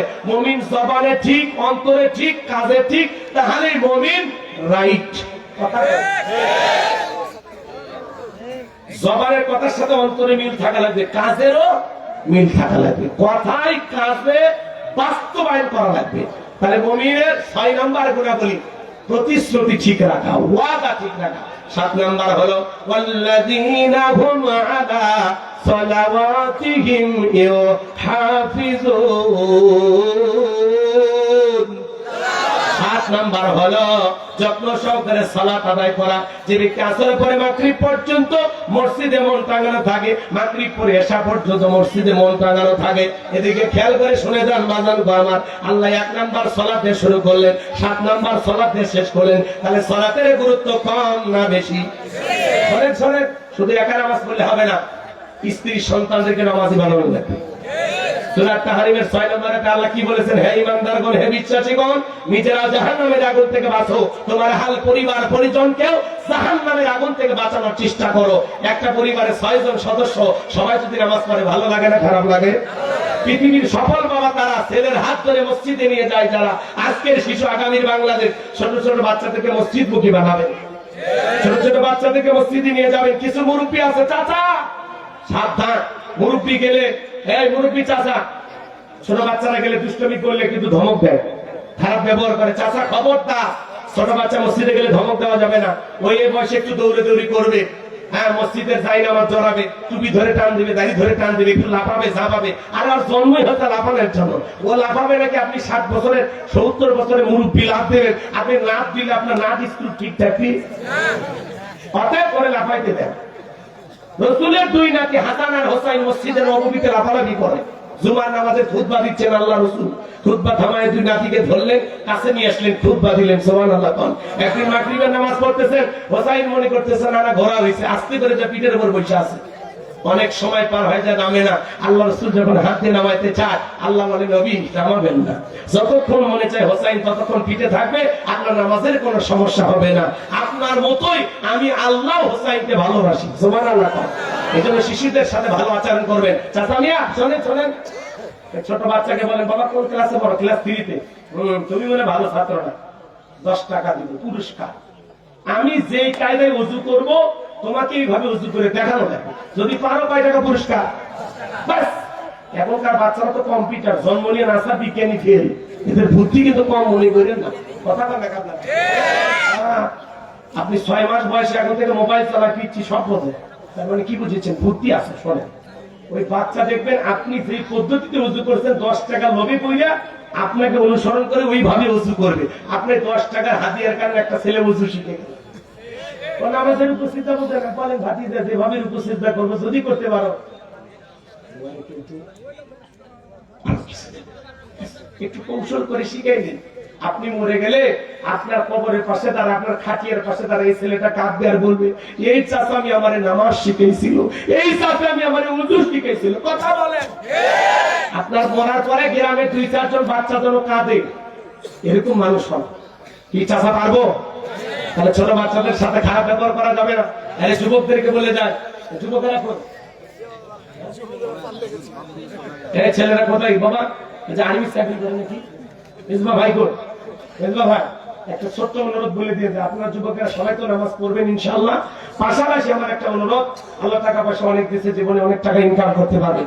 এই মসজিদে আপনারা একটা ছোট্ট জায়গায় লিখে রাখবেন, এই মসজিদে শিশুরা আসলে তাদেরকে চকলেট খাওয়ানো হয়। এতে দেখবেন ছোট ছোট বাচ্চারা মসজিদ মুখী হবে। হুজুর শুধুমাত্র আসরের সময় চকলেট দিলে হবে না, একদিন ফজরে দেবেন, একদিন আসরে দেবেন, কৌশল করে দেওয়া লাগবে। নির্দিষ্ট উক্তি দিলে দেখবেন ওই উক্তি খালি বাচ্চা বানিয়ে গেছে, কোন উক্তি বাচ্চা পাবে না। অতএব কৌশল করে মাঝে মাঝে জহরে দেওয়া লাগবে, আসরে দেওয়া লাগবে, কোনোদিন এশায় কোনোদিন ফজর। কথাকে বুঝাইতে পারলাম? আর যদি পারেন ভাই একটা আপনি মুসল্লিদের সাথে, ইমাম মুয়াজ্জিন যারা আছে সবার সাথে পরামর্শ করে বলবেন এত বয়স থেকে এত বয়স এর মধ্যে যে বাচ্চাগুলো নিয়মিত 40 দিন 5 ওয়াক্ত জামাতের সহিত নামাজ পড়বে, 40 দিন পরে তাদেরকে আপনারা পুরস্কার দেবেন। দেন একটা সাইকেল কিনে দেন, কিছু বই পুস্তক, স্কুলের ব্যাগ কিনে দেন। এতে কি হলো? আমাদের ভবিষ্যৎ প্রজন্মগুলো মসজিদমুখী হলো, আল্লাহওয়ালা হলো, নামাজের প্রতি তাদের উৎসাহ, আগ্রহ, অনুপ্রেরণা, ভালোবাসা জাগ্রত হলো। কথা কি বুঝাইতে পারলাম? আর কষ্ট হচ্ছে আপনাদের? এই কাজগুলো করা লাগবে, খালি শুনলে হবে না, করা লাগবে। কি ভাই ওয়াদা দেন? করবেন? আল্লাহ কবুল করে। আল্লাহ জনহারের যুবকদেরকে কবুল করে। যারা বলেন আমি এবার চাচা আপনার দায়িত্ব দিয়ে শোনেন, আপনি আস্তে করে উঠে মসজিদে গেলেন, চাচি জান্নাত নেবেন না, এ ভাই ভাবি জান্নাত নেবেন না, তাহলে বউ কার্ড দিবেন না। তা আপনি একলাই কম্বলের থেকে উঠে গেলেন, কম্বল ফেলে দেন, লেপ ফেলে দেন। প্রথম ডিউটি হলো আপনি উঠে 2 জনের শরীর থেকে লেপ কম্বল আছে ফেলে দেন। বউ তখন এমনি খুঁজবি, যদি নাই ওঠে ওযু করে আসে দেখবেন উঠেনি, তখন কি করবেন? পিঠের নিচে হাত দিবেন, দিয়ে আস্তে করে আপনার বাড়ির ঘরের ভিতরে আস্তে করে দাঁড় করা দিবেন। অথবা ওযু করে আসে একটু পানি চুলে নিয়ে আসবেন, মসজিদে নিয়ে আসবেন, নিয়ে এসে ছুটে দেবেন, সোনা ওঠো, আদর করে ডাক দিবেন, ভালোবেসে ডাক দিবেন যে বউ তোরে শুধু দুনিয়াতে চাই না, আমি চাই তোর হাত ধরে জান্নাতে যেতে। কথা বলে ঠিক না? স্বামীর মতো স্বামী হন, ঘরে টাকা না থাক, স্বামীর ফার্নিচার না থাক, কিন্তু রাসূলের মহব্বত আর ভালোবাসা দিয়া ঘর যেরকম ভরপুর ছিল, সেই সুন্নত অনুসরণ করে আপনার ঘরে ভালোবাসা কায়েম করবেন। বউ ডাকে না, একলাই বসে যাচ্ছে, ছেলে ডাক দেয় না, মেয়ে ডাক দেয় না, বাপ হচ্ছে অভিভাবক, সবাইকে ডাক দিবেন। ছেলেকে ডাক দেন, আমার আবু বকর কোথায়, ওসমান কোথায়, বাবা ইসহাক কোথায়, ডাক দেন না। আপনি তো বাপ, ডেকে নিয়ে যান, মসজিদে নিয়ে যান। কথা বল, পৃথিবীর সকল বাবা তারা ছেলের হাত ধরে মসজিদে নিয়ে যায়। যারা পারবো তো ইনশাআল্লাহ, পারবো তো ইনশাআল্লাহ। আল্লাহ কবুল করে, জোরে বলেন আমিন। আর এই 7টা গুণে বলে যদি আমল করতে পারেন, উলাইকা হুমুল ওয়ারিসুন আল্লাযীনা ইয়ারিসুনাল ফিরদাউস হুম ফিহা খালিদুন। আল্লাহ বলেন তারাই হবেন উত্তরাধিকারী জান্নাতুল ফিরদাউসের, সেখানে তারা চিরকাল বসবাস করবেন। আল্লাহ কোনোদিন জান্নাত থেকে বের করে দেবেন না। চিৎকার মেরে বলুন সুবহানাল্লাহ। এই 7টা গুণাবলী কারা কারা আমল করবেন শেষবারের মতো আরেকবার হাত তুলে আল্লাহকে দেখান। আল্লাহ সূরা আল মুমিনুন থেকে যে 7টি কোয়ালিটি নিয়ে আমি ধারাবাহিকভাবে তোমার গোলামদের শুনিয়েছি, আল্লাহ আমার দায়িত্ব ছিল বলার, আমি বলেছি, এর উপরে আমাদের সবাইকে আপনি আমল করার তৌফিক দান করুন। আরেকটু জোরে বলেন আমিন, আরেকটু চিল্লা বলেন আমিন। তাহলে সকলেই দরুদ ইব্রাহিম পড়েন। আল্লাহুম্মা সাল্লি আলা মুহাম্মদ ওয়া আলা মুহাম্মদ কামা সাল্লাইতা আলা ইব্রাহিম ওয়া আলা আলি ইব্রাহিম ইন্নাকা হামিদুম মাজিদ। আল্লাহুম্মা বারিক আলা মুহাম্মদ ওয়া আলা মুহাম্মদ কামা বারাকতা আলা ইব্রাহিম ওয়া আলা আলি ইব্রাহিম ইন্নাকা হামিদুম মাজিদ। বাজান বাজান বসে বসে, শেষ ভালো যায় সব ভালো, একটু দোয়া করে নিয়ে যাই। আর শেষে আগামী 16 তারিখ আমাদের এই পাশে একটা মাহফিল আছে, ধরমজয়পুর, এতে সাফিনা পার্কের পাশে ধরমজয়পুর। যদি পারেন আগামী 16 তারিখে আপনারা আসবেন, এই মাসের 16 তারিখ, কালকের পরের দিনে দেখা হবে ইনশাআল্লাহ। নতুন কোন বিষয় নিয়ে আলোচনা করব। আল্লাহুম্মা আমিন। রব্বানা যালামনা আনফুসানা ওয়া ইল্লাম তাগফির লানা ওয়া তারহামনা লানাকুনান্না মিনাল খাসিরিন। যারা হাজর সমাজের উদ্যোগে একদিন ব্যাপী ষষ্ঠ বার্ষিক তাফসীরুল কোরআন মাহফিলের শ্রদ্ধাভাজন সভাপতি মুফতি হাবিবুর রহমানকে আল্লাহ কবুল করে নেন।